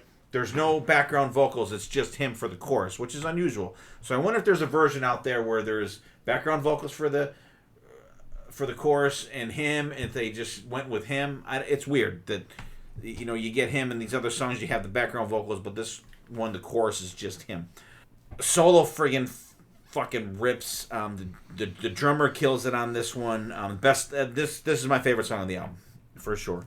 Follow the Night, not quite a ballad. It's got that swampy sounding, one of those swampy sounding songs. I like this one. It's not bad. And I like that the solo fits the song. It's not like a thing. It fits in the song. You come off that solo going, okay, that was good. That was tasteful for the song. The next one, I can't believe you didn't say, "Come on and love me." I was We were thinking about it. Much better song. Much better song. All right. She's a This one- dancer. A romancer. I am a Capricorn. I don't know if BC's a Cancer. BC No. is a cancer. Anybody here at the table a Cancer? No. No. Three-quarter tempo song. Good one. Still, I'm still liking the choppy guitars, the solo shreds on this one. Cool groove underneath. It's awesome. Love the talk box in it. Fuck off, Aaron Martell, with your talk box hate. I like it. I like that in the song. Souvenirs, dudes, come on, you're killing me. You're fucking killing me. Tied Up, not bad. Grinding, I would rather Pretty Tied Up from Guns N' Roses personally, but this one's it's decent. It's got some grindage in it. Or Really Tied Up by Dirty Honey. Okay, I'll go with that too. Some really good lead fills in here. The song's okay. It's not a skipper for me. It's not up there at the higher echelon, but it's not a skipper. Nice Day to Die, really good kind of galloping song. This song absolutely positively should have ended the fucking album. Well, should I listen to this ever again, this will be the end of the album for me. Really cool ending I'll make part. my own. It really chugs in this one. The tempo picks up for the outro solo, and like I said, the album should have ended here. And mentally it does for me. After the Rain, here's literally what I wrote: meh, extra meh, horrible song, and even more horrible album ender. But the stuff that's good on here is really good. And we did, I think BB picked their second album, Hungry, for a birthday album. And, they definitely improved. There wasn't as many ballads on there. There were a couple of low moments on that album, too. But Don Dokken didn't produce that. I prefer that one over this one. This one was more missed than hit, but the ones that hit are really good. I think they just killed me right off the bat with a song that doesn't punch you in the face. For me, a band, their first album, they need to grab you by the lapels and just at least slam you medium hard against the wall for their first song. You don't necessarily need the punch in the face, but you need that little oomph. And you had to wait until song 4 to get to it. But, Terry, fantastic, and he still sounds great to this day. He's super nice guy. We've talked to him, hung out with him a bunch of times at M3 and stuff like that. Like I said, he let us watch the new Great White video before Mark Kendall got to see it, and they were fucking pissed about it. Yeah. But good album. Did everybody go? Yes. Yep. Yes. All right, so we absolutely saved the best for fucking last. I picked probably one of my top 5 albums of all time. I graduated in 1986. I believe it was June 10th, 1986. Don't quote me on that. If any of my fellow classmates out there are listening, you can correct me if I'm incorrect. Ronald Reagan was the president. January 28th, 2 days before my 18th birthday, Space Shuttle Challenger blew up on takeoff. I remember I skipped school in the morning that day, and I came to gym class for my first class of the day at like 1 o'clock in the afternoon. And our gym teacher, Mr. Muskowski, who was in my golf league now, which is fucking crazy, he said, "Hey, the space shuttle blew up." I'm like, holy shit. 2 days later... I was in Miss Bumba's chorus class in 7th grade. 2 days later, I turned 18. March 25th, Out of Africa was voted the best picture at the Academy Awards.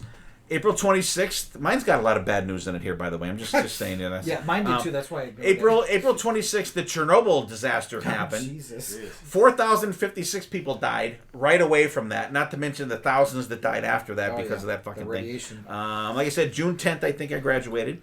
July 5th, they were finished with the refurbishment of the Statue of Liberty, which the lead-off song we're going to talk about is about that. In New York City. July 7th, the album that we're going to talk about came out. October 27th, the Mets beat the Red Sox in the World Series. 4 games to 3. Goddamn Bill Buckner. 4 games to 3. God rest your soul. Bill Buckner's Bane. The curse of And on New Year's Eve in Puerto Rico, the DuPont Plaza arson hotel fire happened, and 97 people were killed. That is not a good way to fucking end the year, by the way. Gas was $86. I'm sorry, that's 2021. Yeah. Gas was 86 cents a gallon average for 1986. We also had the That's Iran fucking Contra insane. scandal, and we had And the Chicago Bears won the Super Bowl. Yes. In the Super Bowl 1986. Super Bowl Shuffle, the Refrigerator Perry, and Jim McMahon. Not Jim McMahon. Wait, Yeah, it was Jim McMahon, right? Or Ed? No, Jim. Oh, yeah, Jim. Ed McMahon. Super Bowl Ed McMahon's the shuffle. guy from Johnny Carson. He's Johnny Carson and he's fucking who's the guy, the wrestling guy? Vince Fucking McMahon. Vince McMahon. I don't think any of them are related, by the way. What was the entertainment for the Super Bowl, Dylan? The performance event group Up With the People performed, Oh, good lord. performed during the halftime show titled Beat of the Future. Up With the People dancers portrayed various scenes into the future. It was the last Super Bowl to feature Up With the People as the halftime show, though they later performed at the Super Bowl 25 pregame show. That was your. BC, are you up with people? No. I am down with fucking people. BC says, Our job. I I'm hate sorry. people. I hate Definitely people. Down with fucking people. When you work with John Q. Public, you hate people. You hate people. All right, so the album I'm going to talk about, in case you haven't guessed it, or you'll probably see it in the show notes as well. David Lee Roth, Eat 'Em and Smile, came out July 7th, 1986. It is 31 minutes and 4 seconds. Very short album. Produced by Ted Templeman, who came over with Dave from the Van Halen camp. You got David Lee Roth on vocals, Steve Vai on guitars, Billy Sheehan on bass, Greg Bissonette on drums. The album peaked at number 4 on the Billboard charts. And I got to say, at the Rockin' Pod, Greg Bissonette and Billy Sheehan were there. I got them both to sign my Eat 'Em and Smile album, which is sitting... Actually, it's down the lower shelf than the Black Sabbath there, BC, behind you. So cool to get... I didn't get a chance to talk to them. It was kind of in between interviews because we went to Rockin' Pod and just hung out. I'll show you later. Their signatures aren't fucking great either, by the way. I want good things. maybe I'll have a rant about signatures later. So when this album came out, and actually I've said it many times before, this was the very first CD that I ever bought. Got my CD player, I bought it at Shop Wright where I was working, and then the day I bought it, and when I bought it, I'm like, I don't even know if I'm going to be able to hook this fucking thing up to my stereo when I get home. But I'm buying a CD player. So I went from Shop Wright, and I went down to fucking Sugarman's, and I bought Eat 'Em and Smile, and I brought that home, and I bought, Turbo was the next one. I bought that a week later. So I got home, I was able to hook it up, thank God, to my stereo. It was one of them, the speakers were the roof of it, and you pull it out, and I had them all over the room. So I was able to hook it up into the aux in the thing, and I listened to this CD over and over and over and over again. I was already graduated from high school. I had a steady girlfriend at the time. There was a ton of shit going on with that, and I was having a bad year from March to So was the rest of the the rest country of from that the sound year. of it. The rest of the yeah. world. So I was right in line with everybody else. So yeah, the Chernobyl disaster, Your love the life Space was disaster, and the Steve Wright disaster. But this album, always, David Lee Roth, always my favorite frontman. Once I got in, it was all Kiss. Then Van Halen took over, and David Lee Roth for me has never been supplanted as the greatest frontman ever. Sorry, Chris Granza. For me, it is not Paul Stanley. It is David Lee Roth. And to this day, I could still throw this on at any time.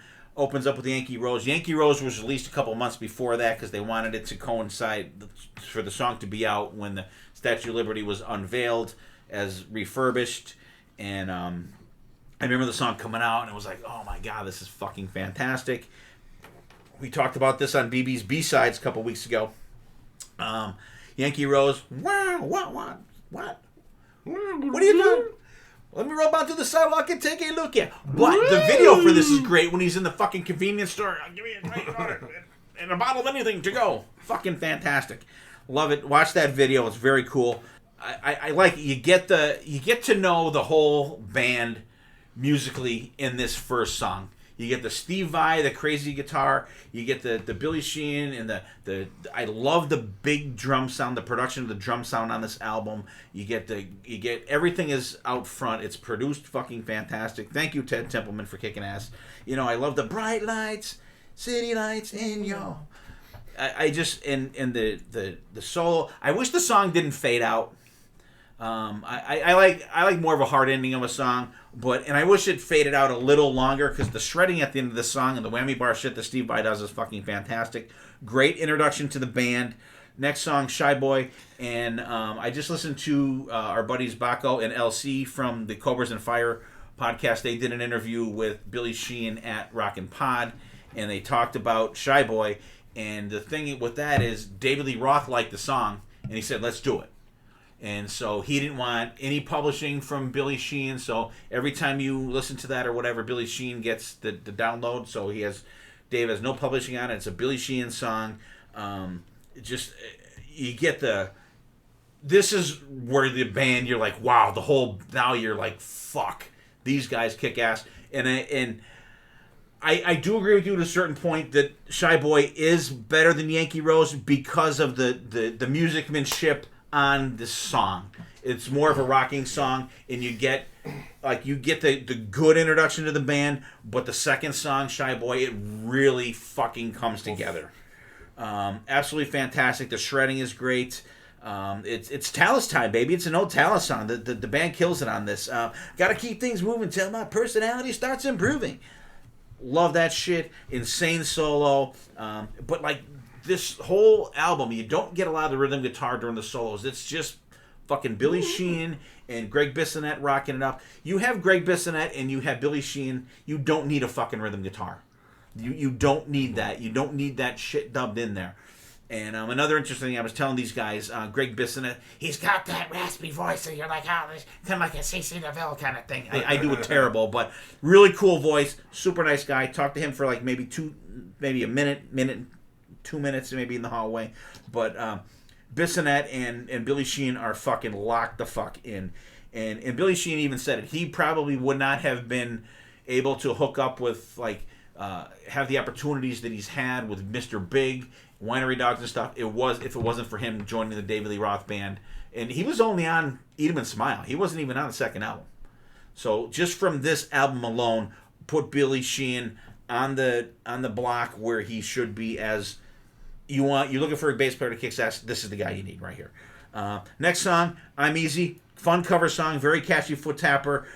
It's got, I like the big sound of this one, and I don't give a shit what anybody says. You get the shit in the 90s with Aerosmith, Motley Crue, all these bands that have the da-da, the horns and shit. It started right here with fucking David Lee Roth, I'm Easy, on fucking Eat 'Em and Smile. You get that on there, but it's cool. It's catchy, and I think this song, probably you could have just thrown this right on Crazy from the Heat, and it would have fit in fucking perfectly. Great bass section in the song. Very fun song. I like the funness of this album. Next song, my ultimate favorite David Lee Roth song, Ladies Night in Buffalo. Fucking fantastic. I love it. They did this live. I went out of my fucking mind. It's got such a smooth groove. Dave's got cool vocals in it. You get the Dave spoken word in the middle of it. Sidewalk steaming, but you get the ding, ding, ding, ding. There's little parts in these songs that I could just pick out and perfectly in my head do musically, vocally, whether it be a guitar squink or a bass run or a little drum part like him hitting that ride cymbal for that one part in Ladies Night in Buffalo. And the solo in this is fantastic. You get the da-da-da-da, you get the cowbell in this song as well. Baby, you can't go wrong with that shit. No. And the thing about this solo is fucking an amazing melodic solo for this. I had a version where when you start dubbing your own tapes and shit and you record stuff and you do splice songs together and shit. I made this like a fucking 10-minute song. Just doing the solo, blending it in over and over again. It was fucking fantastic. And I never got sick of it. If I could play guitar and I knew how to play guitar, I could do the solo with my fucking eyes closed. I could, like, literally now picture it in my head how it would go if I could actually fucking play, that is. Love it. Going Crazy. Very cool song. It's got that picking, that finger picking guitar start in it. Awesome drum kick in. Lots of cool. You get those. I don't know if they're like mariachi bells or like it gives it a I don't know if it's like a South American flavor or whatever. If I think of that because I've heard the Spanish version so many times, you know what I mean? I don't know if it gives it that flavor because of those bells or just because of hearing that version so many times. The chorus is fucking fantastic. Cool bass. There's a lot of like the string bumping, not just the usual, his finger rolls and shit like that. Great drum fills in there. And if you were on a vinyl, that would be the end of side one, Going Crazy. Great end of side one. Opens up with Tobacco Road. John D. Loudermilk's blues cover song. BB. Yes. Also done by the Tennessee Teenagers, I think. And there's also a version that Every Mother's Nightmare does. That does not even come close to this fucking version. They make this song their own. This is the way... Shut up, BB. I see you over there, gesturing motherfucker. This is the way to make a cover song your own. And I can't think of any cover song that Dave has ever done that he has not really embraced and made his own. Every time I hear Tobacco Road, I think, Pretty wow. Woman. Pretty Woman. Happy Trails. No, I'm saying that's a song that he doesn't make his own. I think he does. Happy Trails. But that's Van Halen. That's not Dave himself. All right, difference. All right. No. Yeah. I guess if you want to talk about making a cover of your own, go to this song. Go no further. Rocking bluesy song. Steve Vai absolutely fucking shreds on this song. Sick Bananas time, BB. Yes! Sick fucking bananas. Boy, righty. The second part of the solo, when the tempo changes, is just amazing. It gets faster in there, and he just fucking tears it up. Another fantastic song. Next, Elephant Gun. Great rocker. The band is off the chart on this song. I'm gonna be your dark stranger. Contact man, put you in danger. This is one where the Dave vocals are like I like his cadence when he gives that fast rap, mind moving quickly kind of vocals on that. There's a really cool like dual bass and guitar part where they're just like Billy and Steve Vai are just absolutely fucking tearing it up together. Great. And I like on this album that Dave lets the band shine. You'll get a ooh and ah once in a while when the band is doing solos or whatever, but you don't get it a lot. He lets the band do their thing, and they do their fucking thing well. Next song, top 5 David Lee Roth song for me also. Big Trouble. Song's amazing. I love the lyrics. Just absolutely fantastic. And this is a song, I think if anybody besides David Lee Roth did this vocally, it would suck. I think he's the only person that could pull this fucking song off. Really smooth shredding solo from Steve Vai. Fun song, BB. Love it. Bump and Grind. Really good up-tempo song. It's kind of different. Another fun song. I love the, once again, the cadence of the verses. I love the shake it slowly. Rotate slowly and do that bump and grind. Boy, you know what? And actually, I'm gonna go back to Yankee Rose in a fucking minute. By the way, now that I said that, how I sing it fucking horribly. But just a really good, fun song. He ends the album with the staple that you could probably most associate with Frank Sinatra. That's Life. And it's not even actually his song. It's someone else's fucking song. Dave, he loves the big sounding songs. This is definitely a big sounding song. I think it's another one that could have been slapped on Crazy from the Heat, but like it's good. It fits. It's like, you know what? This is a fun album. Let's end it. I think if you listen to this song, like That's Life, blah, all that, blah blah blah. I think this is his middle finger song to Van Halen. Doing this one, I love the orchestration in it, and it's fun. And I'm gonna go back to Yankee Rose real quick and the Rockin' Pod. The guys did this. Greg Bissonette on drums, Billy Sheehan on bass. Dakota Denman played guitar, fucking tore it up. The band was fucking excellent. They had this guy up there that didn't even know the fucking song, and he's reading it off the thing, and he's like, oh, like just however you would read the lyrics, that's how he was singing it. I was like, what the fuck?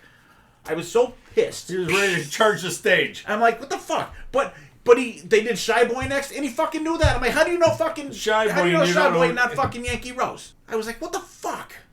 But the band, it was fantastic to see Billy and fucking Greg play that song, man. They were fucking, and they hadn't even seen each other for like 20 some years, I guess, until that day. Because Huddy and Ian had an interview with those guys the day before, and I guess they were talking with Greg Bissonette, and Billy Sheehan walked in when they were doing the interview. And they were there for that reunion where they hadn't seen each other for like 20 some years.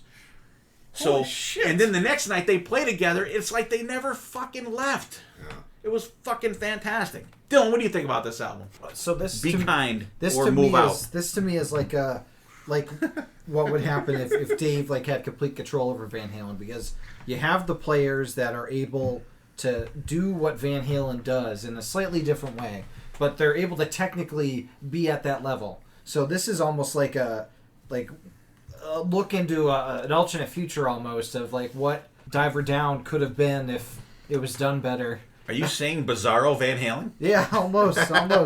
Because, like, That's Life is, like, a better version of Happy Trails. Although I love Happy Trails. You know, like, the covers are a better version than Pretty Woman. Because Pretty Woman sucks. Well, they don't do anything different with it. Yeah, that's what I mean. Like, this is basically Dave on a plate. You get the character of Dave that I really love. Because I'm a huge fan of, like, when Van Halen goes there. Like, when it goes into the cheesy realm. You know, they do like the doo-wop in the middle of I'm the One. That kind of Van Halen. And you could tell just from this album that it was Dave's influence that made them do that.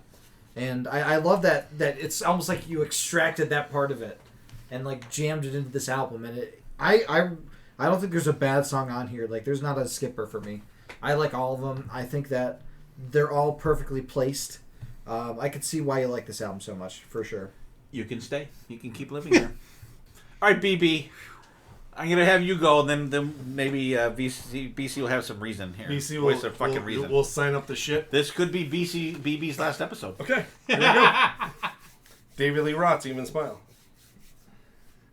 If you want to do a 1-2 combination of opening songs, this is the way to do it. Yeah. Yankee Rose and Shy Boy are probably the greatest 1-2 combination of any 1980 album put out. Yankee Rose, it was all over MTV, it was all over the radio. You know, that's what sold this album. Yankee Rose, and the way the album cover, the colors, it grabbed you. You knew the cover, you knew the song. Boom, done. Shy Boy, great Talus cover, probably my favorite song on the album, no doubt. It's a super fast rocker. Steve and Billy just kill it like perfectly musically. The chorus harmonies are fucking spot on. It's just a great 1-2 punch. Then we get Okay, to... BC, what do you got to say? All right. Then we get to... I'm Easy. All right, we'll give you the Talus cover because it's a good cover. It's really good. It's catchy. It's great. I'm glad Billy gets all the royalties and everything because it's... They do a better job than the original. I'm Easy. Like now we're continuing Crazy from the Heat because wasn't Crazy from the Heat the EP with all covers? Yes. Yeah. Okay. I said that. All right. California Girls. So now we're already 3 songs in and we have 2 covers already. If I'm going down the street and I throw this in and I crank it up Yankee Rose, and I'm cranking up Shy Boy, and I get to I'm Easy, and if I'm driving down Main Street, the only people that are going to be jumping around are the old people at the high rises. Like all the kids that hanging out in Dominic's in the bank are be like, what the hell is that guy listening to? They're going to be like, I got to get that. I don't know. I don't get it. I don't. It's one of the momentum killers on this album for me. One of the momentum killers for me. Song number 4, Ladies Night in Buffalo. Great, funky, jazzy rock song. Love this song. Sang it all day long. The singing at the chorus actually fits Dave's vocals well because he actually sings it. The solo's amazing. It's just a great David Lee Roth singing song with a great backing band. Song number 5, Going Crazy. Another perfect song to fit on the album. Perfect 80s rock party song. I'm surprised this song did not end up on our 80s on our party playlist because I think this is a great rock party song. The keyboard in it is great. The video for it is even better. It's just shows the band in like 87 different outfits, and they're just having fun playing the song, jumping around each other. Steve Vai's playing a guitar that actually looks like a flame. It's really it's cool. Tobacco Road, another cover. Now we're 6 songs in, and we got 3 covers already. But this cover's rocking. They make it their own. Steve Vai kills it on this song. There's some crazy sounds that he makes with his guitar. It's just mind blowing. And I think that's what really sells it for me. It's just Steve Vai and that tone that he makes with the guitar because it's just crazy. And finally, song number 7, An Elephant Gun. fast rocker, super catchy. Billy's bass solo right before Steve Vai solo is so fucking cool. I think this is the hidden gem of the album, because if you don't like this Elephant Gun song, you know, there's something wrong, because this song blows two of these songs out of the water already. With a gun. With the gun, exactly. Elephant Gun. Yeah. Song number 8, Big Trouble. Here is another album momentum killer for me. You got the spoken word is like meh. But the solo's really, really good once again because it's Steve Vai. You know, in certain parts of the song are kind of catchy. It just kills it from Tobacco Road to Elephant Gun to this. Like it's just a momentum killer for me. Bump and Grind. Perfectly fit lyrics for Dave. It just like that sleazy rocker vocals at times. Another great deep track. You know, you talk about hot pants in a cheap hotel. That's David Lee Roth, and that's what you want to hear. I think that's a great, great song. And song number 10, That's Life.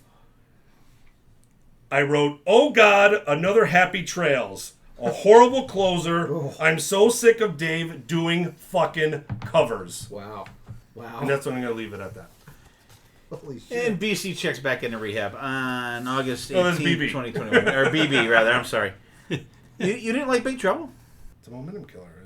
There's that silly spoken word in there, but the like the vocal. I mean the music. There's certain parts of that song are catchy. It's just when you go from Going Crazy, Tobacco Road, Elephant Gun, and you're Well, it ain't a ballad. it's just a momentum killer. I didn't say it was a ballad. All right. Whatever.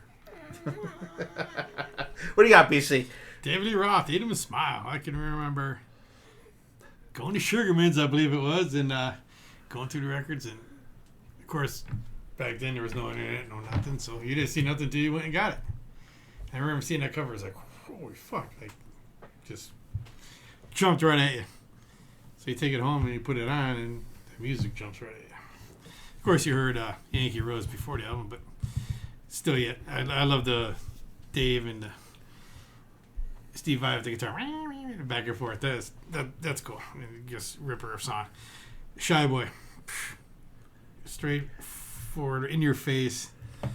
This is what you want. And like back in 1986, and after being crushed when Dave left Van Halen, this is what brought you up from the ashes. I'm easy. I like it.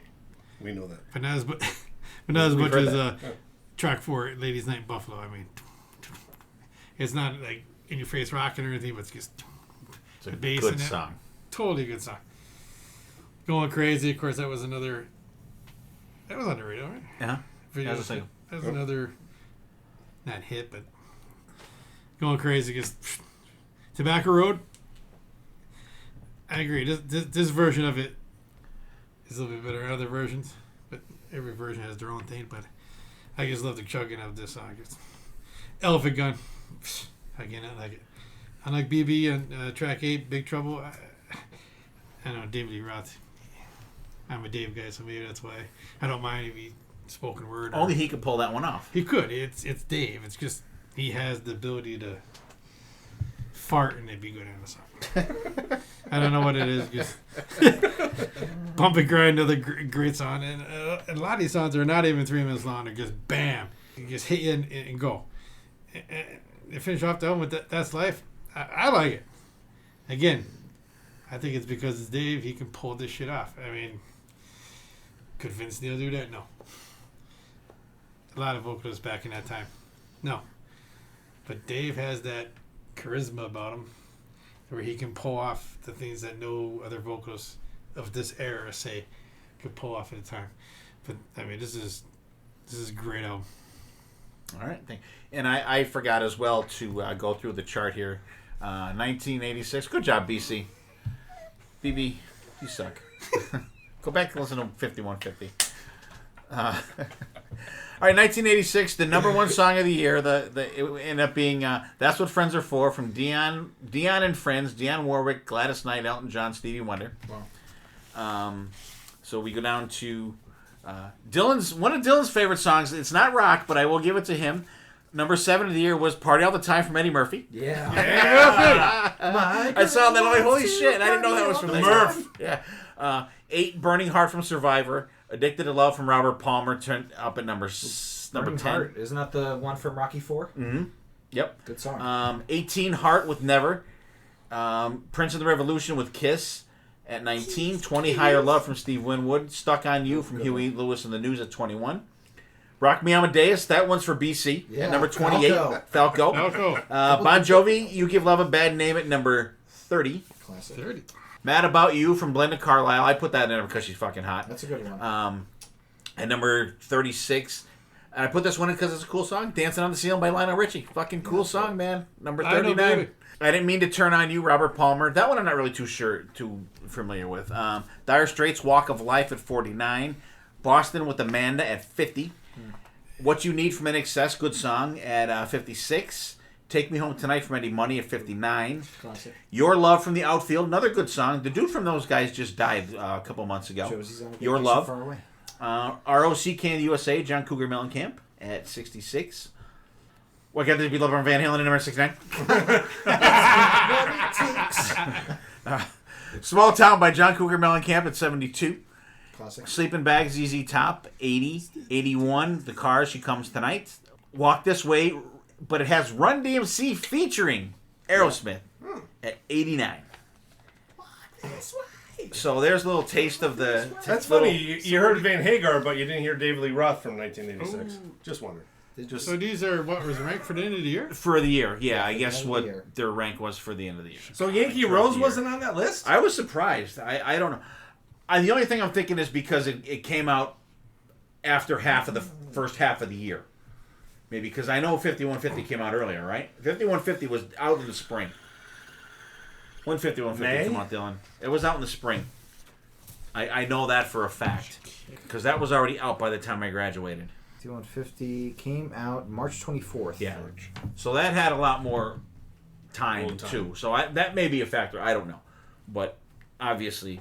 Just the ball busting Yankee factor. Rose is the superior song. All right, so there's our 4 albums. Dylan had 13 from Black Sabbath. BB had Armored Saint, Symbol of Salvation. BC had the XYZ self-titled first album. And I had David Lee Roth, Eat 'Em and Smile. So we will wrap up, go around the table. Out there, you guys, name another album that you guys liked from 1986, 1991, 1989, or 2013. 2013, I gotta go and see what other albums were out that year. You guys would have been suffering, for sure. I remember, I think that was one of the years I was really delving into my old CD collection back in 2013. It was the only way for me to make sure that everybody was at least somewhat happy, because there was a lot of thrash albums out there that BB would have been suffering through, and then there was a lot of alternative stuff that people would have been suffering through, like a weaker Ghost album, Aftershock by Motorhead, The Devil Put the Dinosaurs Here by Alice in Chains, which you would have hated. Well, the Motorhead one, we'll do that in our series. Super Collider, which I don't think is a great Megadeth album. Venomous Rat Regeneration Vendor by Rob Zombie. Power Trip album. Okay. Yeah, nothing. All right, so we'll go around the table, rank your albums as you go, say your goodbyes, and we will wrap it up. BB. Great episode, great idea.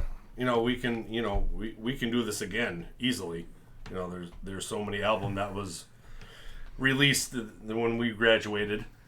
If I had to rank them, I would go XYZ 1, Black Sabbath 2, Mine 3, and Righties 4. Wow. Whoa! Wow! That's a ranking I was not expecting tonight. Wow. The surprise of the night. I thought you were going bottom to BB's top. going to need fucking Ballad And I'm Boy. only 4 beers in. It's usually 6. So. I thought you were going bottom to top. Here's another drink. All right. No, I said top to bottom, not bottom to top. I thought it was like golf, like the lower score. Lower score wins. Wow. What do you got, Dylan? Oh, no, we'll wrap up. You still got whatever. Yeah.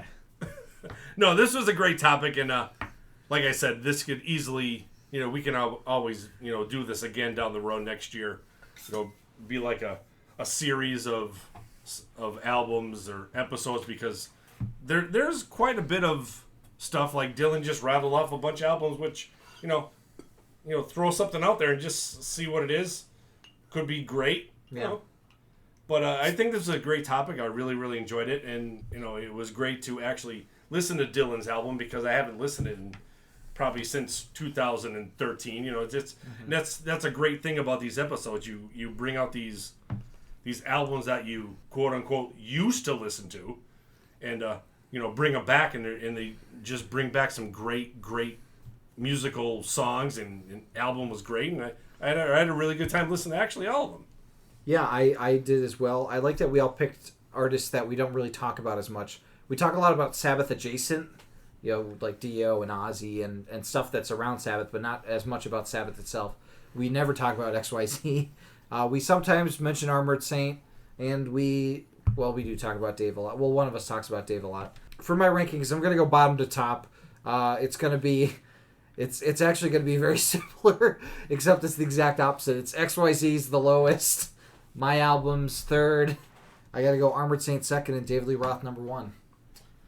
This was a fun episode. I really enjoyed most of the albums. Mine was a bit of a slog because of how kind of samey it meshed together, but there's still some great stuff on it. Same thing with XYZ. Even though I didn't like all the ballads, I still think there's a lot to take away from it. And if you want to hear some of the great songs from these albums, none of the ballads from XYZ will be making it on there. We'll be on the Spotify playlist of the week in the show notes that you can check out for your peruse. I'll put some on there for you, BC. Don't worry. What do you got, BC?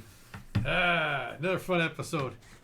And I was just looking at my first pick for the episode tonight, which I changed last minute because I thought this was two up and down album, and I went to the second one that was an up and down album. I just think that's kind of funny. I'm looking at it going, why did I pick? I want to go back and say why. What other one were you gonna pick? I can't tell you. Maybe I'm gonna pick. We may do it Okay, again. all right, okay. But this is kind of in the same note, so maybe I won't. I just thought that was kind of funny I did that, but yeah, a lot of fun. I mean, there's so many albums out there, and we're kind of close, the three of us, and then we get Then you go way out. way out there. Yeah. 2013. I mean, I don't remember 2013. Like musically, nothing really stuck with you, No. especially in that I had a lot more things I was dealing with. a lot of things there is there. Yeah, but to rank these, I'm gonna rank from the 4 to number 1. Yeah. I'm gonna go Black Sabbath. Okay. Because Ozzy's vocals sometimes don't get me. Okay. I'm going to go with my pick, XYZ. And these next two picks were very close. I got to go David Lee Roth and then Armored Saint. Okay. Because the Armored Saint album just, that blows you away. Love that album. Love It is love, good. love. It is good. No covers on that album, BC. No? No covers on that. No. They covered... No covers on 5150. They covered Another Day by Warning Level. That's our three guys there.